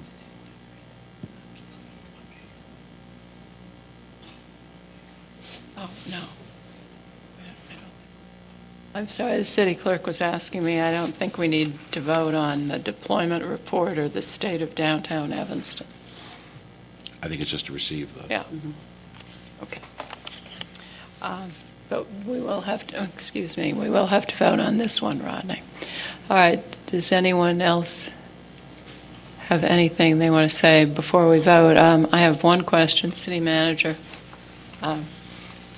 There's been an enormous amount of misinformation about our arts planning available on the internet, which has caused great consternation in the community. And some petition is being signed that refused to print a letter that I wrote answering the concerns in the petition, and apparently also refused to print a letter that the head of the Evanston Arts Center wrote answering concerns in the petition. So at the moment, we have a fragmented and misinformed artist community and the rest of the community as well. How do you see this person dealing with what happens to be, I guess, massive belief in the internet? Well, I don't expect this person to overcome the massive belief of the internet, but I think what they can do is be a regular spokesperson for what we are trying to do here in Evanston. And Madam Mayor, if I can quickly attempt to find the statement that you wrote regarding the Harley Clark Mansion, I think that might be an appropriate thing for the larger community to hear, if you'd like. Either at this moment or perhaps later in the meeting, because I think you made it very clear in your statement, and the Evanston Arts Center has been trying to amplify that this is not a function of the city of Evanston trying to push out the Evanston Arts Center from the Harley Clark Mansion, that the Arts Center came to the city concerned about the condition of the mansion. They themselves understand that they cannot be sustained at that location and that they have been looking for additional space. Any kind of different use of the facility would be a potential resource, financial resource for them to relocate. They understand that.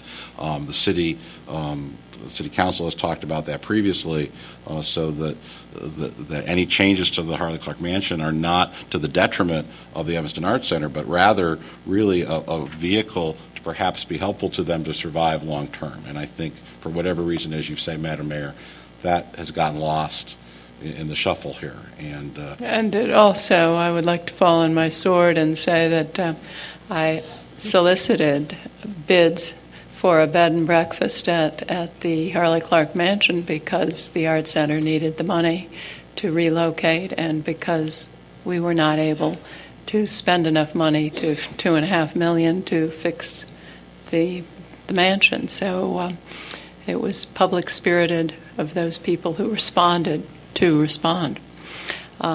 At any rate, you don't want me to read the letter that you can't find right now anyway. Okay, then I won't have you read it then. Well, I'll read it if you've got it. If you give me a moment during the next item, All right. Well, I think we need to vote on this. It's been moved and seconded to approve all 3 points: recruiting and hiring a cultural arts coordinator, working with the Evanston Arts Council and Evanston Arts Steering Committee to recommend a task force, and working with the Evanston Arts Council to develop a new work plan for 2013 to 14. It's a money issue, so City Clerk, could you call the roll? Alderman Nguyen? Aye. Alderman Wilson? Aye. Alderman Holmes? No. Alderman Tindem? Aye. Alderman Grover? Aye. Alderman Rainey? Aye. Alderman Burris? Aye. Alderman Fisk? Aye. Alderman Braithwaite? 8-1. 8-1, the motion passes. Thank you, Madam Mayor, members of the council. SP5 is consideration of Mayor Tisdahl's request to authorize me to negotiate and finalize terms and conditions for use of the top floor of the Sherman Avenue parking garage for the Evanston Township High School Booster Club event on September 7, 2013. The Booster Club approached Mayor Tisdahl and city staff several weeks ago, Alderman Nguyen. and Alderman Nguyen, looking for a unique place for a fundraiser. Perhaps you can fill in the details from there, but somehow we got from unique place to the top of the parking garage. And It's a unique place. And Madam Mayor, perhaps Alderman Nguyen can pick up the story from there. Alderman Nguyen, go for it. Yes, thank you, Madam Mayor. Yes, I know the several people who are working to plan this Booster Palooza party, and one of them, Regina Wooten, had sent me a photo from the top of the Maple Avenue garage, and I said, go to the top of the Sherman Avenue garage, and then she sent me a photo about 20 minutes later saying, this is better, can we get this? So I am the chairman of the Parking and Transportation Committee, and I do know our facilities very well. And the city actually had a party at the top of the Sherman Avenue garage when the garage opened. So it's a spectacular view, one of the nicest in Evanston, actually, especially at sunset. So I think that this is an excellent spot for the boosters to hold an event. It's different, and I hope for good weather for them. I think it will attract a lot of people, and that's what they want to do. They really want to raise as much money as possible for all the terrific events at ETHS that they support. September 7th, 2013. It's going to be a lot of fun. Everybody come. Alderman Burris? I was just going to move approval. Perfect. Second. Alderman Fisk? Do we have any idea how many people will attend? The organizers are here. Yes. Regina, could you come forward and tell us how many people you expect to attend? Every parent at ETHS? What about the grandparents? Oh, and grandparents, yes. We're anticipating. Could you identify yourself? Oh, sorry. My name is Regina Wooten. Becky Kremen. I'm Marion Clemens. I'm the incoming president of the Boosters Club. Thank you. We're anticipating at least 250 people. Great. And how much money do you hope to raise? We are hoping to net $30,000 for the booster programs. I think that's great. I would just ask you to reach out to the condo board at Sherman Plaza. Just let them know. A lot of residents' windows open up onto the parking garage. I get reports from what goes on the top of the parking garage all the time. So if you could do that, that would be very helpful. Great, thank you. You might let them know that we're not going to be partying there regularly. But just to let them know, hours and numbers of people and things like that would be helpful. Great, thank you. Do you have a contingency plan for rain, or is this a tented event? We'll be tenting the event and hoping for really nice weather. All right. I think we need to vote on this. And it's been moved and seconded, so all in favor say aye. Aye. Opposed? The ayes have it. Thank you very much. We hope to see you on September 7th. Madam Mayor, before I move on to the next item, I have found the statement that you prepared, and and if you'd like, I'd be happy to read it. This was sent to the originator of the online petition regarding the Harley Clark Mansion. It says, I've received your petition regarding the sale of the Harley Clark Mansion. The City Council has discussed the future of the building publicly for the last 3 years and decided over 2 years ago to begin a process to examine other uses of the building. The Harley Clark Mansion has millions of dollars of deferred maintenance, and the city does not have the resources to complete a renovation of the building. After a year-long public process to receive qualifications and then proposals from potential users, the city is now in preliminary discussions with Tawani Enterprises, Inc. regarding its proposal. Those discussions include maintaining complete public access to the grounds and beach. The city has made no decisions on price or terms of a sale of the property. The Evanston Arts Center is in the second year of identifying a new location for its operations in order to increase its accessibility to residents and improve its facilities. The Arts Center has always been welcome to remain in the Harley Clark Mansion until the building is deemed unsafe, a choice that they have wisely declined. 3 points in your petition require attention. First, the City Council has discussed this project many times in open session over the years. Minutes and video from those discussions are available on our website. A recording of one executive session held by the City Council's Human Services Committee on February 4th, 2013 was inadvertently not saved. The written minutes of that meeting are available online. The petition also states incorrectly that the Evanston Zoning Board has voted against the sale. There's been no formal consideration of a specific proposal on the property by the Zoning Board or any other legislative body in the City of Evanston. The mayor has no vote on the issue unless required to break a tie. Any future uses for the Harley Clark Mansion will be discussed by the City Council in open session, and community meetings will be held before any final action is taken. Sincerely, Elizabeth Tisdahl, Mayor. So that was provided to the folks that originated the petition. I don't believe you heard anything back. No, and neither, I believe, did the Arts Center. Alderman Rainey? Yes, Madam Mayor, are we moving on now? We are. Okay, I'd like to move approval of the contract settlement with the Evanston Police Sergeants Association, effective January 1, 2013 through December 31st, 2014. Second. Thank you. It's been moved and seconded. City Manager, do you want to give a quick, so the public will know what we're voting on? Yes, this is a revision of a previously agreed agreement that we had brought to the City Council some weeks ago, mostly unchanged. I think the staff report gives the terms and conditions. Would you like me to review those quickly? No. No, apparently we do not. But it's part of the packet, so it's public. Yes, that's correct. All right. City Clerk, could you call the roll? Alderman Nguyen? Oh, oops. She's in the... All right. Alderman Wilson? Aye. Alderman Holmes? Aye. Alderman Tindem? Aye. Alderman Grover? Aye. Alderman Rainey? Aye. Alderman Burris? Aye. Alderman Fisk? Aye. Alderman Braithwaite? Alderman Nguyen? Do you know what you're voting for? She knows. She got it. 9-0. 9-0, the motion passes. Alderman Rainey. Madam Mayor, how about SP7? I'd like to move approval of the emergency replacement purchase of 2 vehicles for the Evanston Police Department from Curry Motors in the amount of $53,369. Second. It's been moved and seconded. Alderman Nguyen. Thank you. City Clerk, would you call the roll? All right. Alderman Nguyen, yes. Alderman Wilson? Aye. Alderman Holmes? Aye.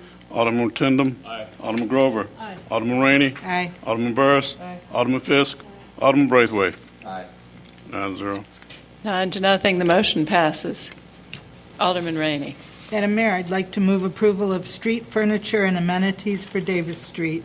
Funding is from the Washington National TIF and the Capital Improvements Fund for a total of $220,000 budgeted for these items. Thank you. It's been moved and seconded. Alderman Burris? Why? I have several questions because it involves money. Why are not all the funds for this coming from the Washington National TIF is my first question. My second question is, I'm kind of stunned by the pedestrian lighting amount. We're talking about 6 blocks. I think it says for the total cost for Church Street in Davis, it would be $285,000 for the pedestrian lights, which seems like an awful lot of money for pedestrian lights. I'm also concerned and not sure that the need for the bike repair station at an approximate cost of $1,000. So I would just like to some feedback on, as usual, I just feel like we're overspending on projects, and when we don't really have the funding to do so. Madam Mayor, members of the council, we have a presentation, I think, to walk through this. As the council will recall, when the main portion of the project was approved, many of Alderman Burris's questions were raised at that time. Alderman Burris, if it's all right, we'd probably like to make the presentation and show. I think we will be able to answer at least some of your questions through the presentation. Is that all right? Sure. Good evening, Madam Mayor, Clerk Green, Alderman, City Manager Suzette Robinson. I'm the Director of Public Works, and I wanted to go through the furniture options for Davis Street and the amenities and the outstanding issues. And I guess the first area that was raised when we presented the Davis Street streetscape was in the 500 block of Davis Street. There was some concern about impact to parking, and we did a trial layout. Originally, we proposed 2 options. One where we would preserve the diagonal parking and put the protected bike lane against the curb, and this option would not have any impacts to parking. And so we ran the trial, and this is what we found out in terms of observations, and I think I shared this with you previously, but this we replicated the proposed protected bike lane. We observed no conflicts in one area, the truck blocking the crosswalk in another area in an effort to this was actually a delivery truck that didn't want to block the diagonal parking backing out. So they elected to actually park across the crosswalk at Hinman and Davis.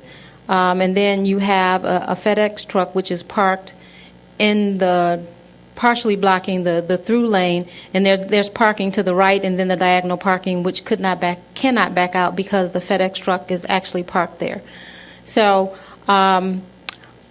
we presented and discussed this in the first ward meeting. So staff's recommendation is that we preserve 2 lanes of traffic to make sure that we have a clear lane at all times. The block is,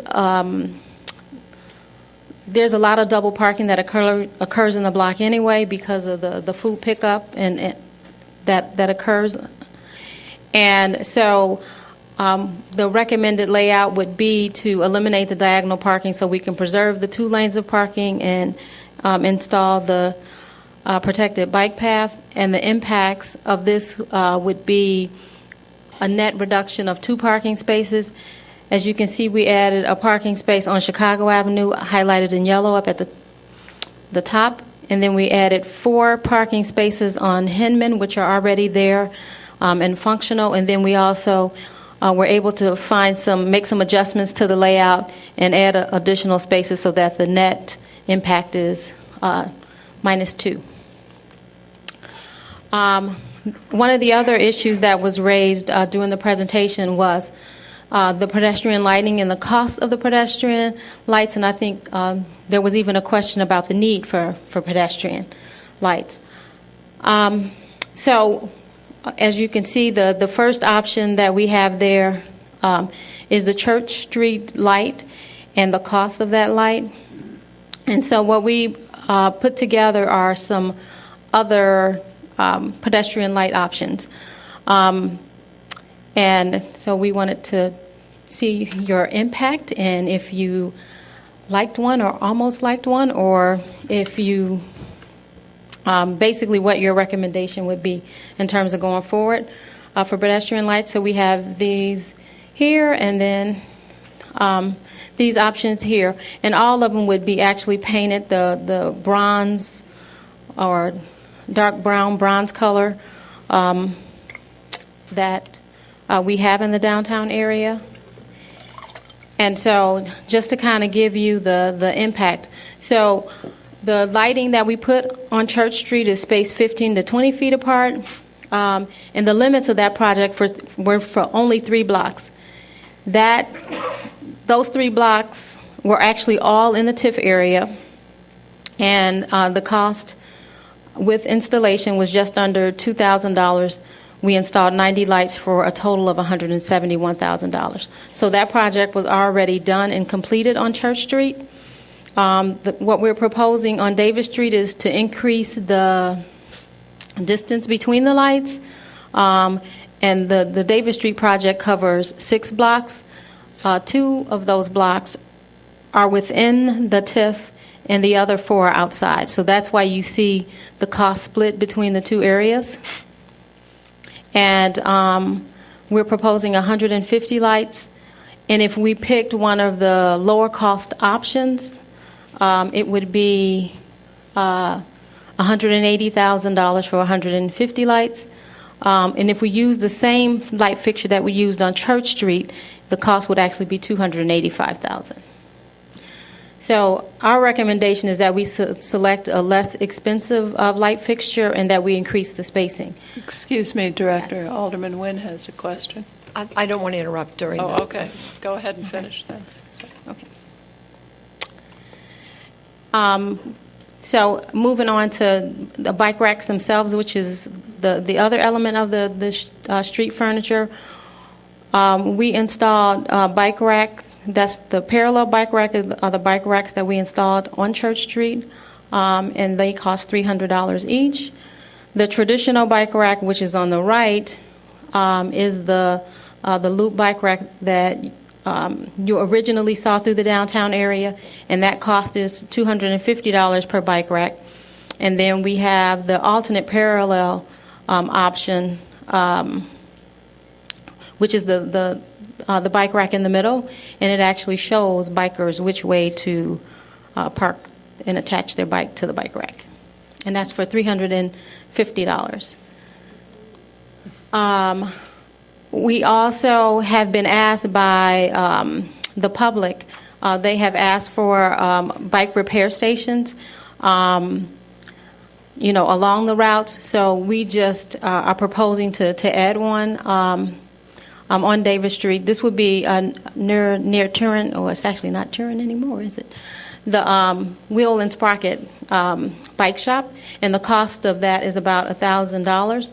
We're proposing 5 bike corrals on Davis Street, and it'll cost us about $1,200 per space. And I'm going to go into details in terms of where we're recommending, and in every single case, we've actually increased parking. So we've adjusted some things so that it actually ends up with a positive increase to parking for each of these corrals.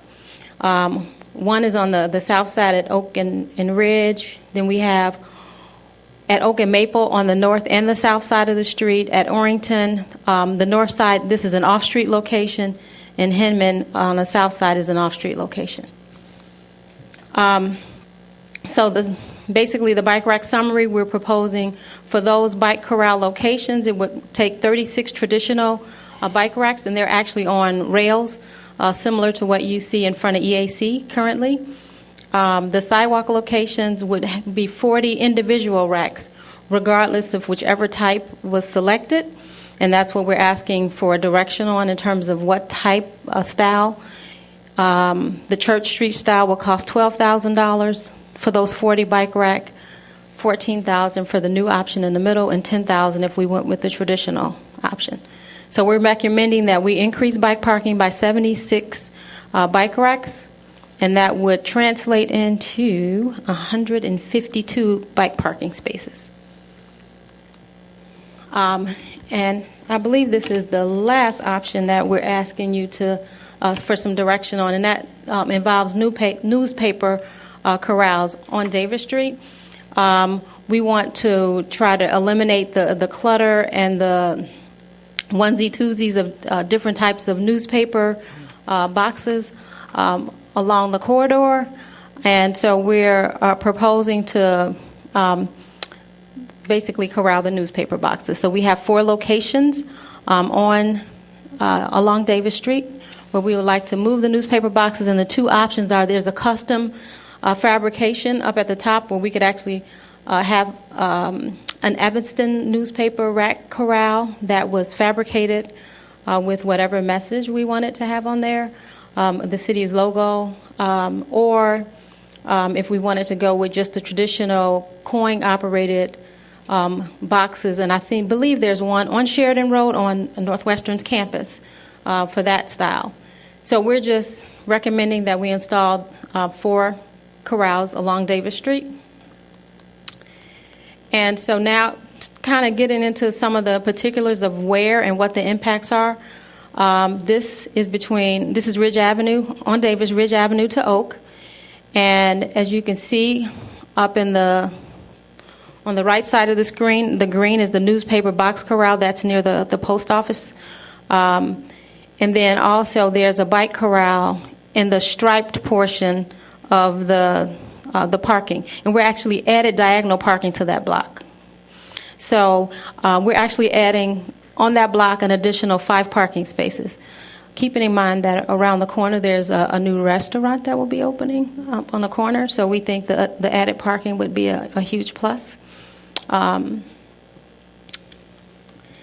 next area is between Oak Avenue to Maple, and we are proposing 2 bike corrals on this block, one in front of the Wheel and Sprocket, kind of a little down from that.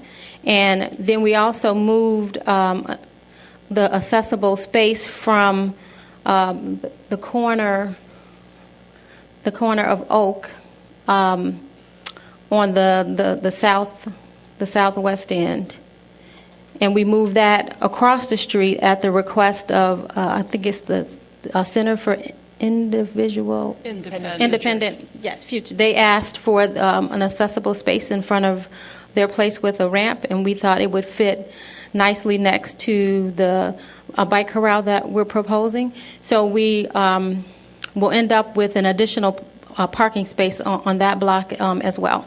So, and a newspaper box corral is proposed for that block. And then we also have a newspaper, a box location on this block as well. What block is that? That's a very good question. That's underneath the viaduct. That is between Elmwood and, what does that say? Benson at the metro station. So there's newspaper boxes under the viaduct over there up against the wall, so we would corral those in that section. And this next section is the Sherman Plaza area, and we're proposing a bike corral at Orrington, and that would be off-street in the plaza area over there, and then a newspaper box corral on the corner of Orrington and Davis near Potbellies and Red Mango.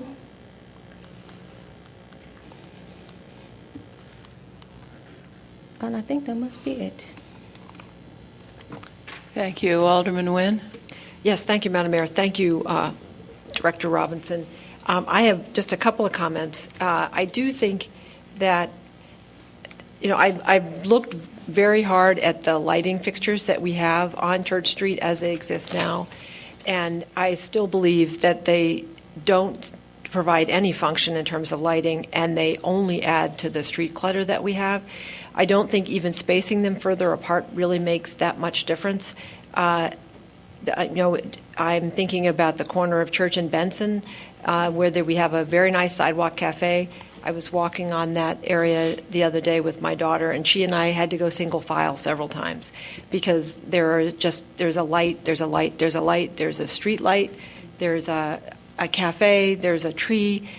I think what our goal is to make our sidewalks much more appealing and less difficult to traverse. We've just had the chairman of the Plan Commission here talk about all of those in that baby boomer generation and our needs coming up, and they're going to be better sidewalks and easier to travel. I think that these lights don't really serve a good purpose. I mean, I think if we want better street lighting, we should turn up the wattage on the lights that we have and leave the sidewalks more wide open for all of the different uses that people have.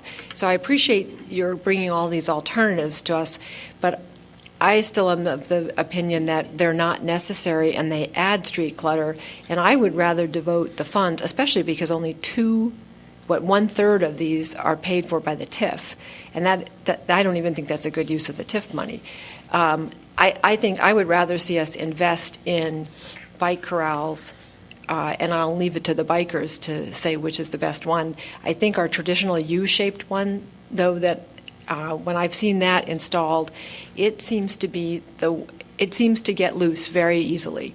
The way it's mounted into the sidewalk. I think the new ones on Church Street seem to work very well, but if people don't understand how to put their bike in it, then I think we should go with the ones that provide some directional point of view. So from my standpoint, I think that I would eliminate that pedestrian street lighting. What we're working on so hard right now with the parking meters is to eliminate street clutter as well. And invest instead in more bike corrals, figuring out better ways to adjust the parking as you've done. I think that finding all of these additional spaces is excellent. We need to scour the city a little bit more and look at ways to innovate in terms of how we adjust the parking. So that's from my point of view, and I've really been looking at the Church Street lights a great deal.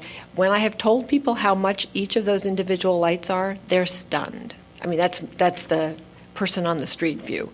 They're just stunned. So even more strongly, I think these are not necessary.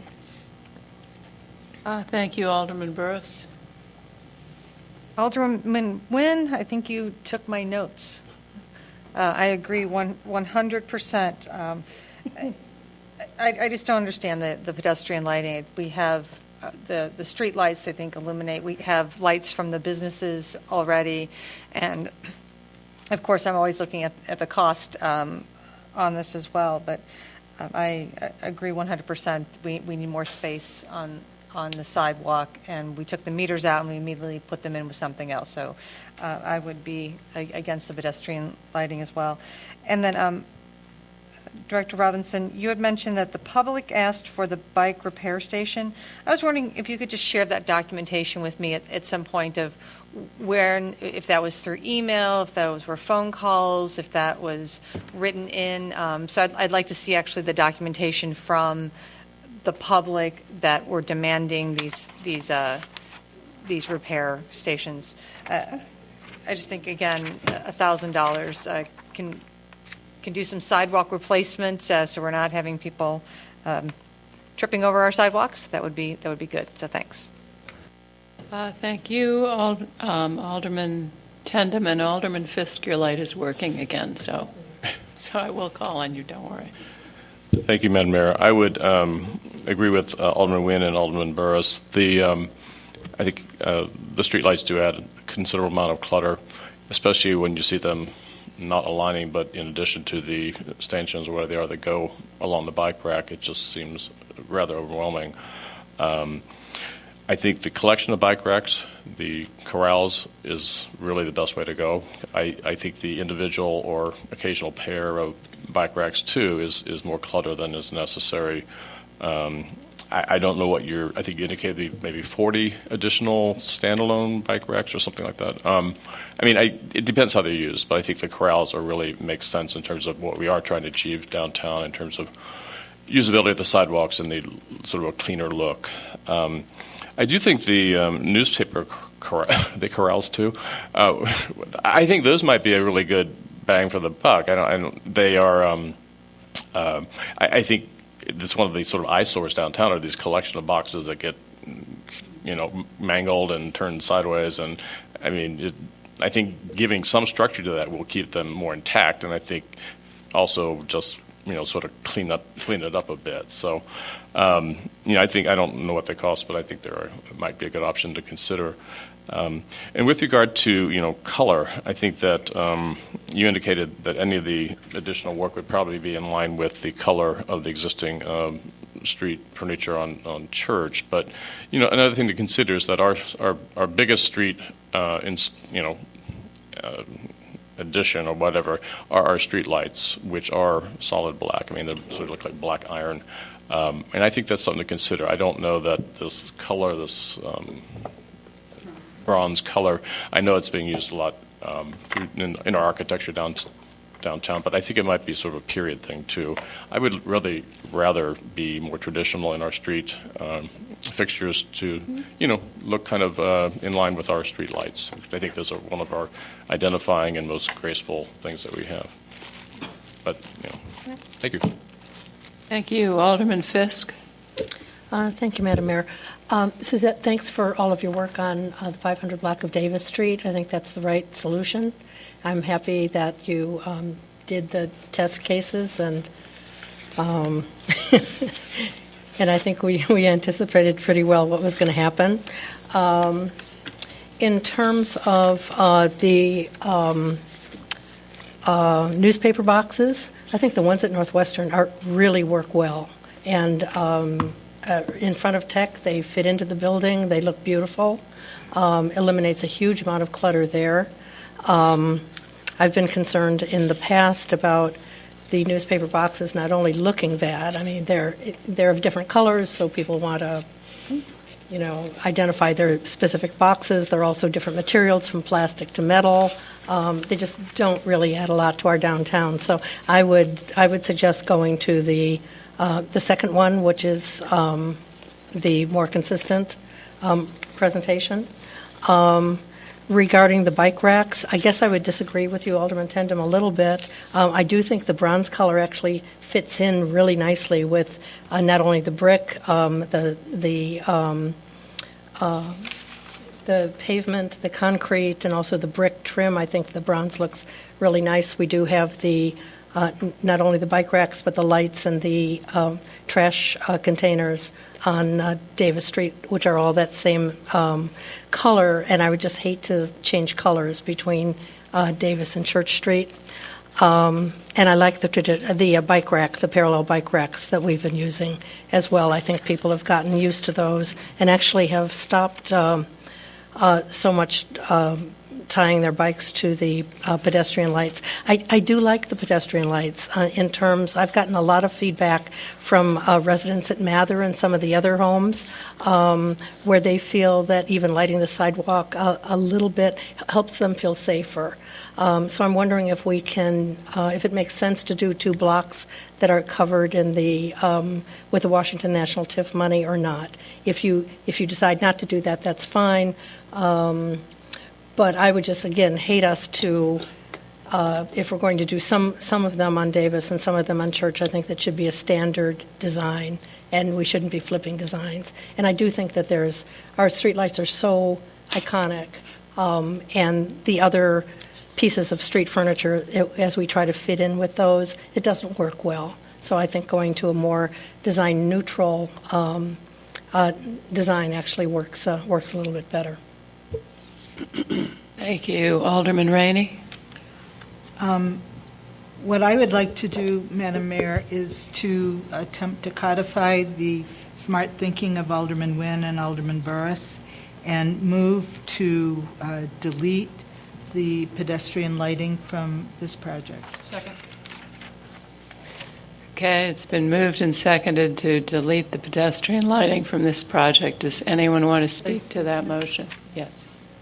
I understand Alderman Fisk's concern, and I don't think this would preclude coming back and looking at something around the North Shore Hotel or wherever the senior issue is on the surface. But I think these lights are really out of the question for us, and I support Wynn and Burris on this. Does that include then Alderman Wynn's suggestion? Does that include Alderman Wynn's suggestion of upping the wattage in the streetlights? Because I think that, I don't know if that's possible. They're already at max. They're already at max. They're at max now?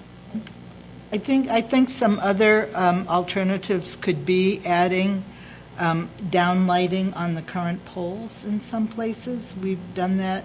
We've added shorter lights on Howard Street that are really helpful in lighting the sidewalk, but they're at the curb, so they're not blocking the way. But no, this does not include anything else other than eliminating the pedestrian lighting in this proposal on Davis Street. Okay, it's been moved and seconded to eliminate the pedestrian lighting on Davis Street. Does anyone else want to speak to that? All right, City Clerk, would you call the roll? Alderman Wynn. Aye. Alderman Wilson. Aye. Alderman Holmes. No. Alderman Tindem. Aye. Alderman Grover. No. Alderman Rainey. Aye. Alderman Burris. Aye. Alderman Fisk. No. Alderman Braithwaite. 6-3. 6-3, the motion passes. All right. Original motion. We're at, excuse me, we're at the original motion, but there are people who still want to speak, I believe. Alderman Grover. Thank you, Madam Mayor. As to the bike repair station, I did receive an email from someone who had seen it in Glenview, where it was being used well, where I think it doubles as a bike rack. Am I right that the repair station also has a rack component to it? It can, but the one that we're proposing actually will be co-located within the bike corral. So, Corral. yeah. All right. And one of the concerns in Glenview, looking into it briefly, was security and whether or not the equipment that's attached to the bike repair station would disappear. We have to lock up everything in our parks. We have to. There's nothing. I know that the equipment on these repair stations are all pretty well tethered, but they might also. I would worry about them walking away, and whether we could keep and maintain a bike repair station, despite a really high traffic location. Where's the one in Glenview? Is it in the? I don't know. I'll have to look into it. And then I wondered if we do ease up on the installation of bike racks, parallel or otherwise, on Davis Street as part of this project. If we find that in the meantime signposts are getting used again as a method to lock up bikes, can we still install bike racks later? Is it easy enough? It's different than installing lighting after the fact because of the requirements, but can bike racks be installed if we find that we do need them on this stretch of Davis? Yes. And then I guess my last question was where our Public Works Department goes, where it draws its design experience for all of these components. There is a design sensibility that goes with the bike racks and the lights and the streetscape and what's our in-house expertise for public works design? Sorry. It's called Rajiv Dahl. Among others. Yeah. Yeah, but... so looking into what other communities have done, what makes sense together, what is a cohesive design and what works in other places is part of the calculation? That's correct. And then we also look to New York. We think about security as well, because there are a lot of nice designs that don't provide a tremendous amount of security as it relates to once you attach your lock to the state, and that's why that the thickness of the U and even the parallel bike rack that we're proposing, that has been the I guess the more difficult style, because I guess the longer it takes to kind of cut through what you're attached to, then the likelihood that somebody would catch you and stop you or even deter you to begin with. But we do nationwide searches, not only just through the internet, but also in biking conferences. that we attend. We get a lot of input from the community, from the biking community, in terms of what they would like to see. As it relates to the parallel parking itself, part of the reason why people park their bikes to the trees and to the parking meters is because of security. They want their bike kind of close to them. In a lot of cases where we actually have, I guess, corrals of sorts where we have bike racks, groups of them on corners. For example, if you look at, like on Benson and Clark, and I'm sorry, Benson and University Place, is that, we have a bike rack and it'll have 1 or 2 bikes on it. It has a capacity of 8, but people going to the EAC, they want to park in front of the EAC. So if the bike corral is full, they're far more likely to go to a meter because they want their bike close by. So what we have noticed, and part of the reason why people were attaching their bikes to the pedestrian lights in the first place, is because they were right in front of the store that they were going to or the restaurant they were going to. So if they're sitting at the outdoor cafe, they want to be able to see their bike. So the corrals work very well with destinations, and we're going to talk a little bit more about how and where they make sense in Evanston. But we find that the parallel locations in front of the stores are a huge benefit. And thank you. Alderman Holmes? Well, I just wanted to say that I think the parallel bike racks are good, and I think if people don't know how to use them, they'll figure it out eventually. If not, maybe we need to do some education for them. But I like those better, and I do agree with you that people want to park even their bikes right where they're going. So that would be my recommendation for that. And on the newspaper racks, I do like the coin-operated one better. I think it looks better and would eliminate a lot more of the cluster. So I would love to see that, because I hate all of those other boxes just standing everywhere on the street. And that's it, since the lights are already gone. So, thank you. Alderman Nguyen? I did want to comment on the newspaper corral, is the newspaper kiosk, whatever. I agree with Alderman Holmes and Alderman Fisk. Newspaper boxes have been a problem on Chicago Avenue for years, and I don't know to the degree that all of the rest of you know, but I believe it's our law department in the past has said that if we have to put a notice on them for a period of time if they stop being filled, and then we have to hold on to the box according to for a period of time. We can't just dispose of the box. So not only does it add street clutter, but it adds storage issues and legal issues to us. So if for instance, it's all together in one single installation, if one of these newspapers stops distributing, we don't have this bright orange box that's empty, chained to something on the street, which we then have to put a notice on and then wait for a period of time and then remove and hold on to. So I like the elegance of the design of the coin-operated. I think people now recognize that that's what that is, and I think that that's a much better choice in terms of decluttering and saving us storage and legal issues about removing these things. I wish we could have more of them.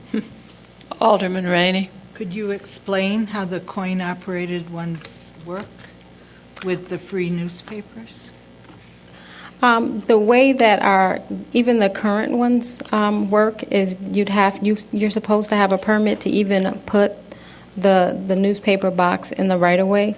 And we're actually going to come back next month and talk about the newspaper boxes citywide, along with clothing boxes. Clothing boxes. Donation boxes. So overall, but so they would still have to actually follow the permit process to request So, and it would be just open to But how, whoever. how can we require, I don't understand the concept maybe, and I probably am just misinformed, but how do you require a coin to operate the newspaper box to secure a free newspaper? The free ones would not require a coin. They would just open it and get the newspaper. Well, it's the nasty ones that are the problem. I mean, No, it's a dual. Not all of them. The individual boxes work individually. So some can take coins, some are okay. free, some are. So when we talk about a coin-operated box, we're just talking about one little piece. One of the pieces will be, yes. So, yes. And Alderman Rainey, members of the council, there's a larger discussion here regarding our permitting practices, and we have been lax in our permitting practices. With appropriate permitting practices, you make available the use of this community kiosk, for lack of a better term, and so then there's a license for the Tribune or the Sun-Times or a pay, and then there are standards like Knox boxes at the fire department. There are standard mechanisms that are placed in there by the newspaper companies. So, again, we're going to come back to you in July with that larger discussion. So there are processes in place that will work. Can we deny a newspaper box a site on the public way? Under certain circumstances, and we really need a larger discussion with the council, but clearly there's a need for that discussion. We're going to come back in July. There was a huge discussion, and Alderman Nguyen referred to it back when, and it was a very serious situation, and we were threatened to be sued on several occasions because we wanted to remove newspaper boxes or move them someplace else. So I look forward to Stay that. tuned. Yes. Yep. Okay, Alderman Grover, and then we have a motion for the street furniture, which would be the kiosks or whatever we're calling them as well. Alderman Grover. Are you looking for specific recommendation, Director Robinson, about the newspaper corrals or direction from the, Well, or the just direction, feedback? the direction on the type, which I think I have, and then the direction on the type of bike rack that would be preferred. So I have a question about the newspaper corrals, just quickly. Which design do you consider to be more flexible for our purposes? That is, can the open newspaper corral also double as a corral for a fancy can or for a recycling container? Is there enough room if you only have two? If you only have two of the newspaper boxes there? The lower enclosed box, Not because the it's open box. Can you fit a fancy can or recycling container in there and move that off? It's not as deep to completely cover that, so it would stick out part of the way. But you certainly could fabricate one that would cover. And if we're getting one of these cabinet newspaper corrals, do they vary in size, or are you always looking at 6 or 7 different newspaper options? They do vary in size. All right, so we won't necessarily have one big newspaper corral there with empty spaces in it, which has its own. Okay. No, we would look at in identifying locations. I think, well, as the city manager indicated, we'll talk more, but it's about providing access to whoever wants to put a newspaper there. But we can identify kind of locations along designated areas for newspaper boxes, and that's what we're proposing. And how many vendors might be interested in those specific locations? So. Yes, and so we would take a look at the number of vendors that are currently on the street, for example, and they could basically say, I want to be here. And so if we have 10 boxes that want to be here, then we know that that's the size for this particular location. So we will be coming back and asking for approval for locations for newspaper corrals throughout the city. Thank you. You, Alderman Tandem. Thank you, Madam Mayor. The overall vision of all this new street furniture, street accessories, what is the extent of that? Are you considering this a downtown proposal or something we would roll out into the neighborhoods as well? And I'm wondering what percentage you think that what has been accomplished on Church Street, what percentage of the overall upgrade do you think that represents? The newspaper boxes we envision citywide. The streetscape design is citywide in terms of in the business district areas. What those amenities look like, I think, even when each business district kind of has its own character. So I would envision coming back, and I think even in talking with Alderman Wilson as it relates to Main Street, and as that project, and we start thinking about redoing the streetscape and resurfacing that road, he has interesting ideas in terms of what he would like to see for street furniture that we would come and bring and present to you. But the basic sidewalk, brick, it would be the same throughout is how we envisioned it. But as far as the actual fixtures and furniture, it could change from one business district to the next. The newspaper boxes we are hoping will be citywide throughout. I'm not sure if I would buy into that whole program. I know that this was overall, I don't agree with the style that's being implemented downtown, but it certainly would look foreign on Central Street in my ward. There's nothing contemporary about the buildings. They're very traditional, and if the facades, I think, were removed of some of the newer facades, it would reveal even a more traditional neighborhood. So I guess I'm uncomfortable with the idea, too, of each neighborhood having its own sort of look, or each business district having its own look. I'm not sure that that's in the best interest of a unified city look, obviously, or even the efficiency of doing these, the entire program went citywide. So I guess I'm still sort of have a lot of questions about style and what's been considered, how extensive the research has been done, and looking at other cities in our situation, and of course just throwing what I would consider good money after bad. I apologize. I was part of the council that approved the Church Street design, but to roll that out in the entire downtown, I guess I really question that. But thank you. Thank you. All right, seeing no further lights for discussion, we do have a motion and a second to approve the street furniture and amenities for Davis Street minus the lighting. City Clerk, could you call the roll? Alderman Nguyen. Aye. Alderman Wilson. Aye. Alderman Holmes. Aye. Alderman Tindem. No. Alderman Grover. Aye. Alderman Rainey. Aye.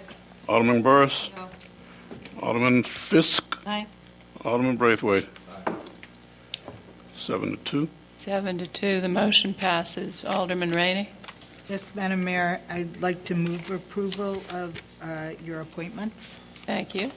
You're welcome. For the Chicago, the mayor has recommended appointing to the Chicago Main TIF Advisory Committee Douglas Geyer, Adam Minnick, and Regina Wooten. It's been moved and seconded to approve the appointments. All in favor say aye. Aye. Opposed? The ayes have it. Madam Director Mayor, Robinson, I did have a question. Do you have what you need on the bike corral? Didn't we discuss the corral, too? No. We didn't discuss the policy. Sorry. We can do this now, or we can do it at the... Yeah. Yes. I just felt that we had included some of that, but you're right, we didn't really. It was a good try, Alderman Rainey. Nice no, try. Actually, it was over. I appreciate your trying. The Bruins are up 2-0 anyway. 2-0? Oh, no. Oh, no. The Bruins are up? Yeah, 2-0. I know, right? Well, we might as well keep meeting, and I don't want to go see it. So, the bike corral, so I think that I wanted to start off with what is a bike corral.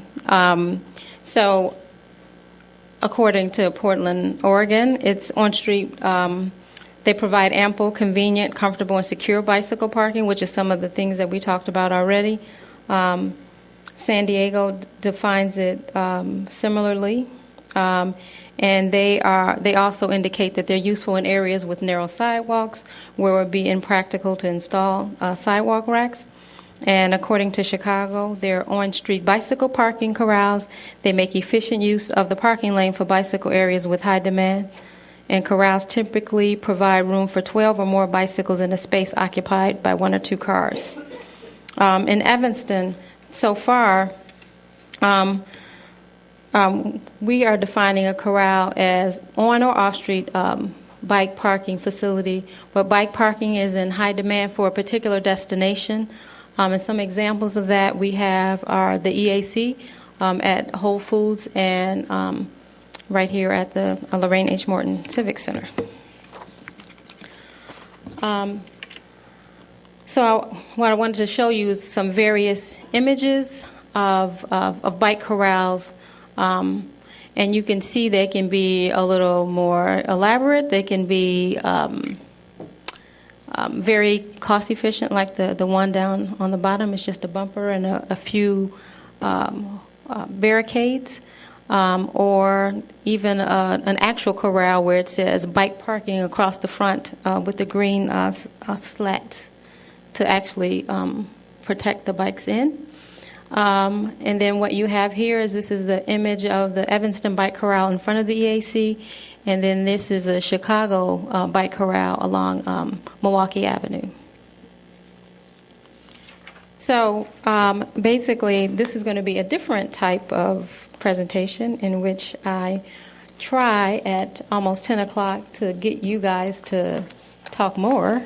And really what I want to do is get feedback and direction, and then from that, this discussion, develop an ordinance and come back and present it to you. So I guess the first question that I had is, are bike corrals good for Evanston? Alderman Burris? I would go with yes. But I actually had a question about one of your opening slide talked about more secure. And I was wondering, and you may not have the statistic, but the police department may. In front of EAC, a lot of bike thefts over the years, for sure, one of them being mine. Has the report of bike thefts diminished since putting in the bike corral? I'm wondering if, because it's right in front of the window,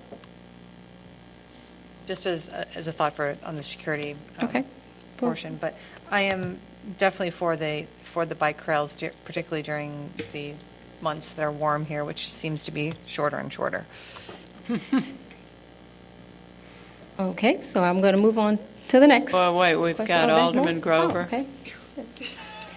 Thank you. I guess the question is there safety in numbers? Is what a bike corral offers is extra security for bikes parked there just because there are more numbers of the bikes, and then presumably then more traffic by cyclists or pedestrians in and out of the bike corral. The images that I liked of bike corrals were the ones that had specialized pavement markings, and I'm kind of guessing that maybe we can't use the same kind of bright, bold pavement markings because these bike corrals double as actual parking spaces in the off-season.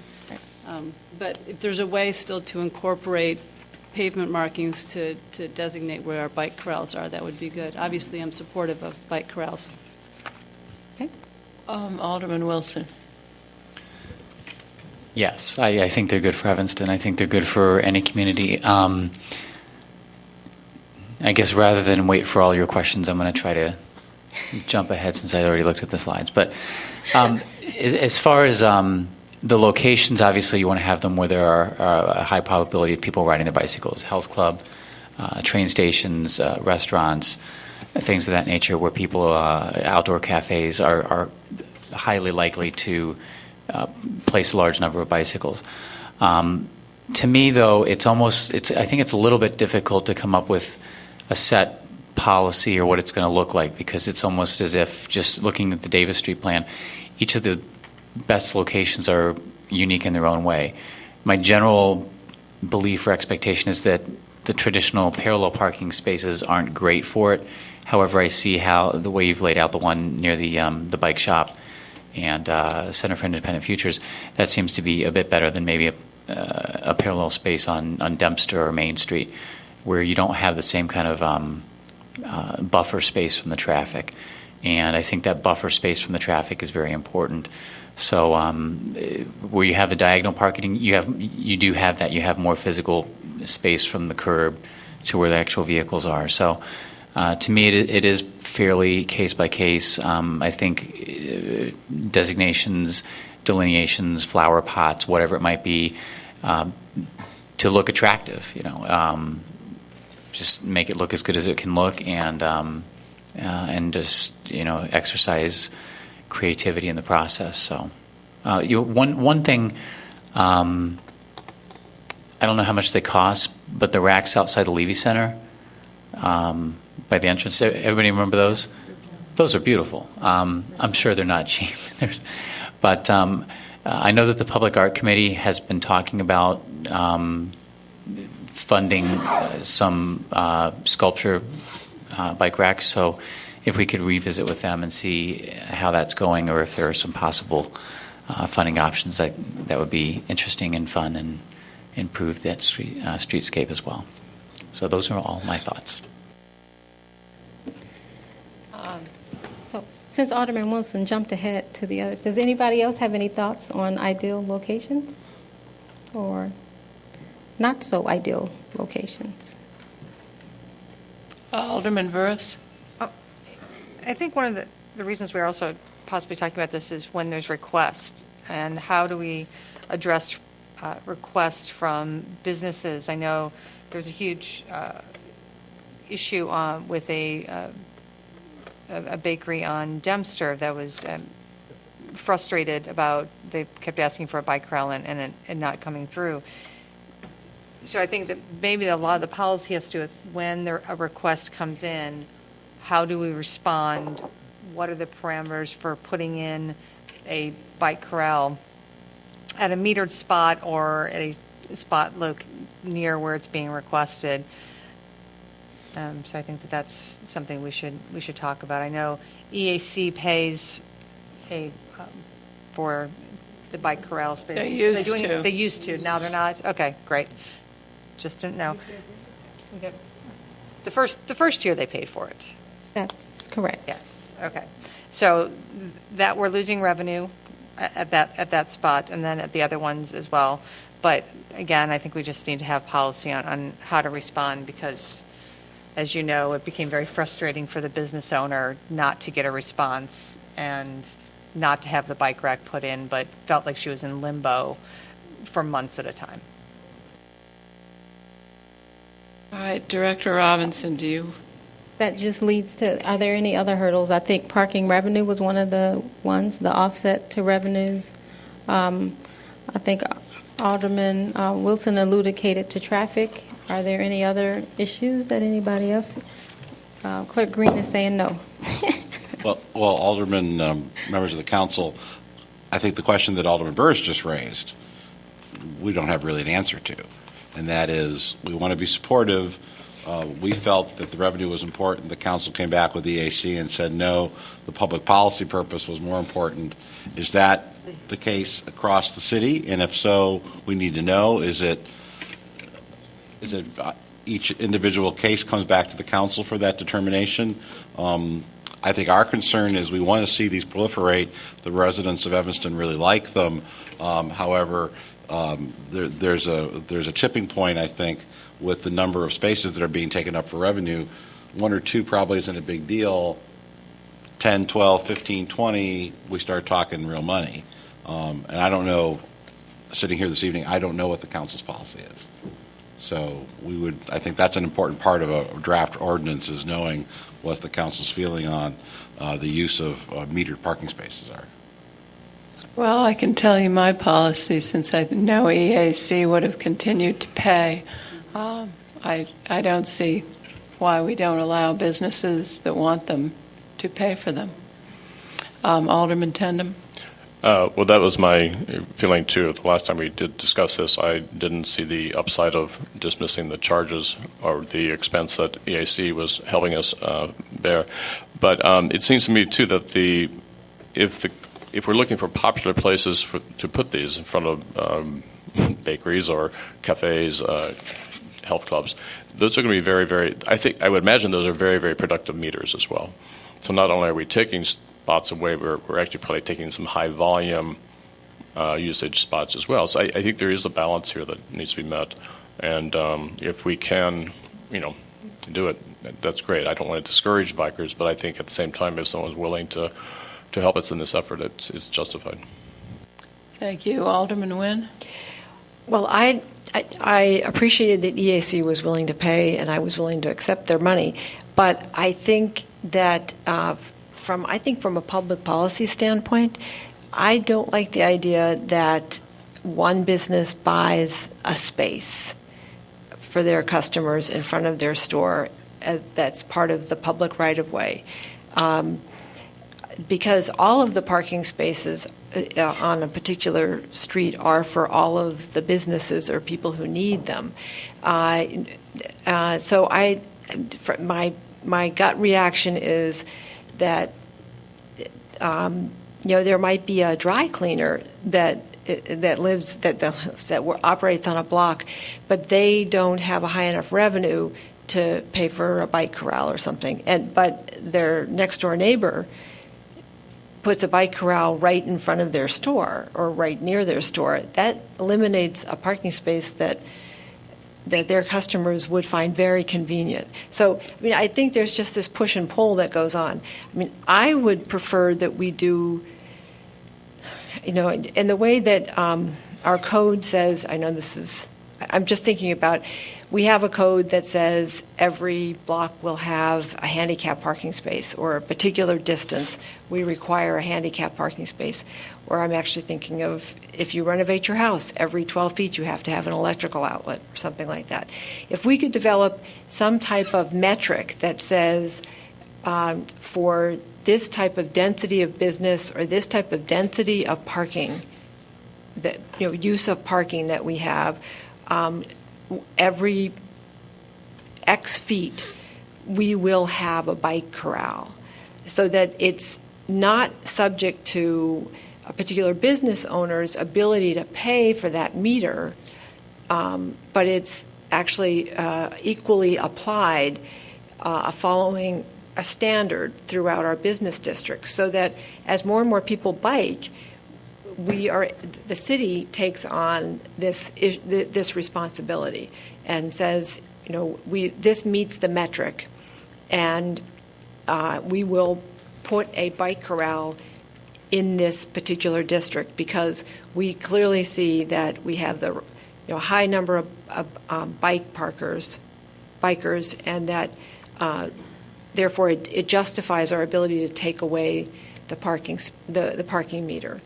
But I agree that in some of these spaces, the parking meter revenue is really high. If you think about Maine and Chicago, it's above saturation level on parking. No parking space there is empty for more than 30 seconds. So I would just like to have more of a discussion in that sense, rather than have it be at the request. That's how we have this sort of crazy quilt of parking regulations in our city that we are gradually eliminating. It's because they came at request of various aldermen over time. So I would rather have us follow a little bit more of a standardization. Thank you. Alderman Grover? So, Alderman Nguyen, it's trying to find the balance between demand for a bike parking space and established demand for a car parking space. And don't we have data on the saturation rates of a lot of our parking facilities or parking areas, so that we can find out? Maybe one of the metrics is can install a bike corral if we're at 85, 90% saturation in a particular area for car parking, unless we're trying to create an incentive for more cycling. Maybe the purposes of the bike corral is to support cyclists, attract economic activity. Cyclists spend money too, and then clear sidewalks. of Right. the bike. And also, I agree with you, Alderman Grover, as long as the word you said was can't.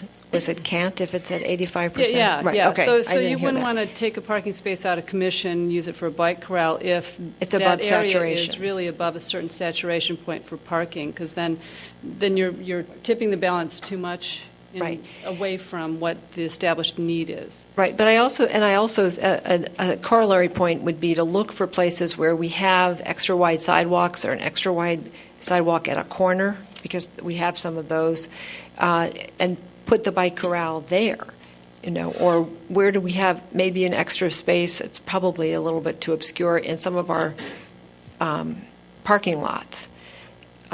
That probably doesn't satisfy a biker because it's out of the way. But I mean, I think in the same way that you were able to find the additional parking spaces by remeasuring and looking again, I think that we might be able to find more spaces that aren't for bike corrals on wide sidewalks in certain areas. Thank you. Alderman Burris? Just actually wanted to respond to Alderman Grover's suggestion about not putting the corrals in areas that have the saturated parking. That would actually eliminate the EAC biking corral. I mean, people dodge for spots over there. Yeah. So, I think we need to look at where we're hearing for high demand. And I really like Alderman Wynn's idea of doing some sort of metric very similar to the disabled parking of how many corrals. I mean, going back to the Dempster one example, there aren't bike corrals near. I walk over there and then I was looking for a place to. I'm like, so what's the deal with the bike? There's no place to hook up your bike unless it's to a meter. And so I understood the frustration. And so if we have that kind of metric of, okay, within a certain block radius, but we need to come up with that versus, I'm just concerned about, it would just eliminate EAC bike parking. No, it's all about just finding a balance. So if you've got an area where there's a real demand for bike parking, it's got to be balanced with obviously the saturation for car parking. Yeah. But the more bike corrals, the better. Absolutely. I think, if you ask me. All right, Director Robinson, So it should all be perfectly clear to you at this point. I just have one last question in terms of oversight. Is this a Parking and Transportation Committee debate, or do we want it APW? Okay, so thank you. And it stops at Parking and Transportation, or Parking and Transportation recommends to the council? I think. Okay. Okay, fantastic. Thank you. Thank you very much. All right, is there anyone with a motion to adjourn? Move to adjourn. All in favor? All right. I don't know. Okay, this is so, I'm thinking of this restaurant. Oh, well, you're right. I'm in my bed, my Don't mess with me. I'm not doing it. All right, thanks.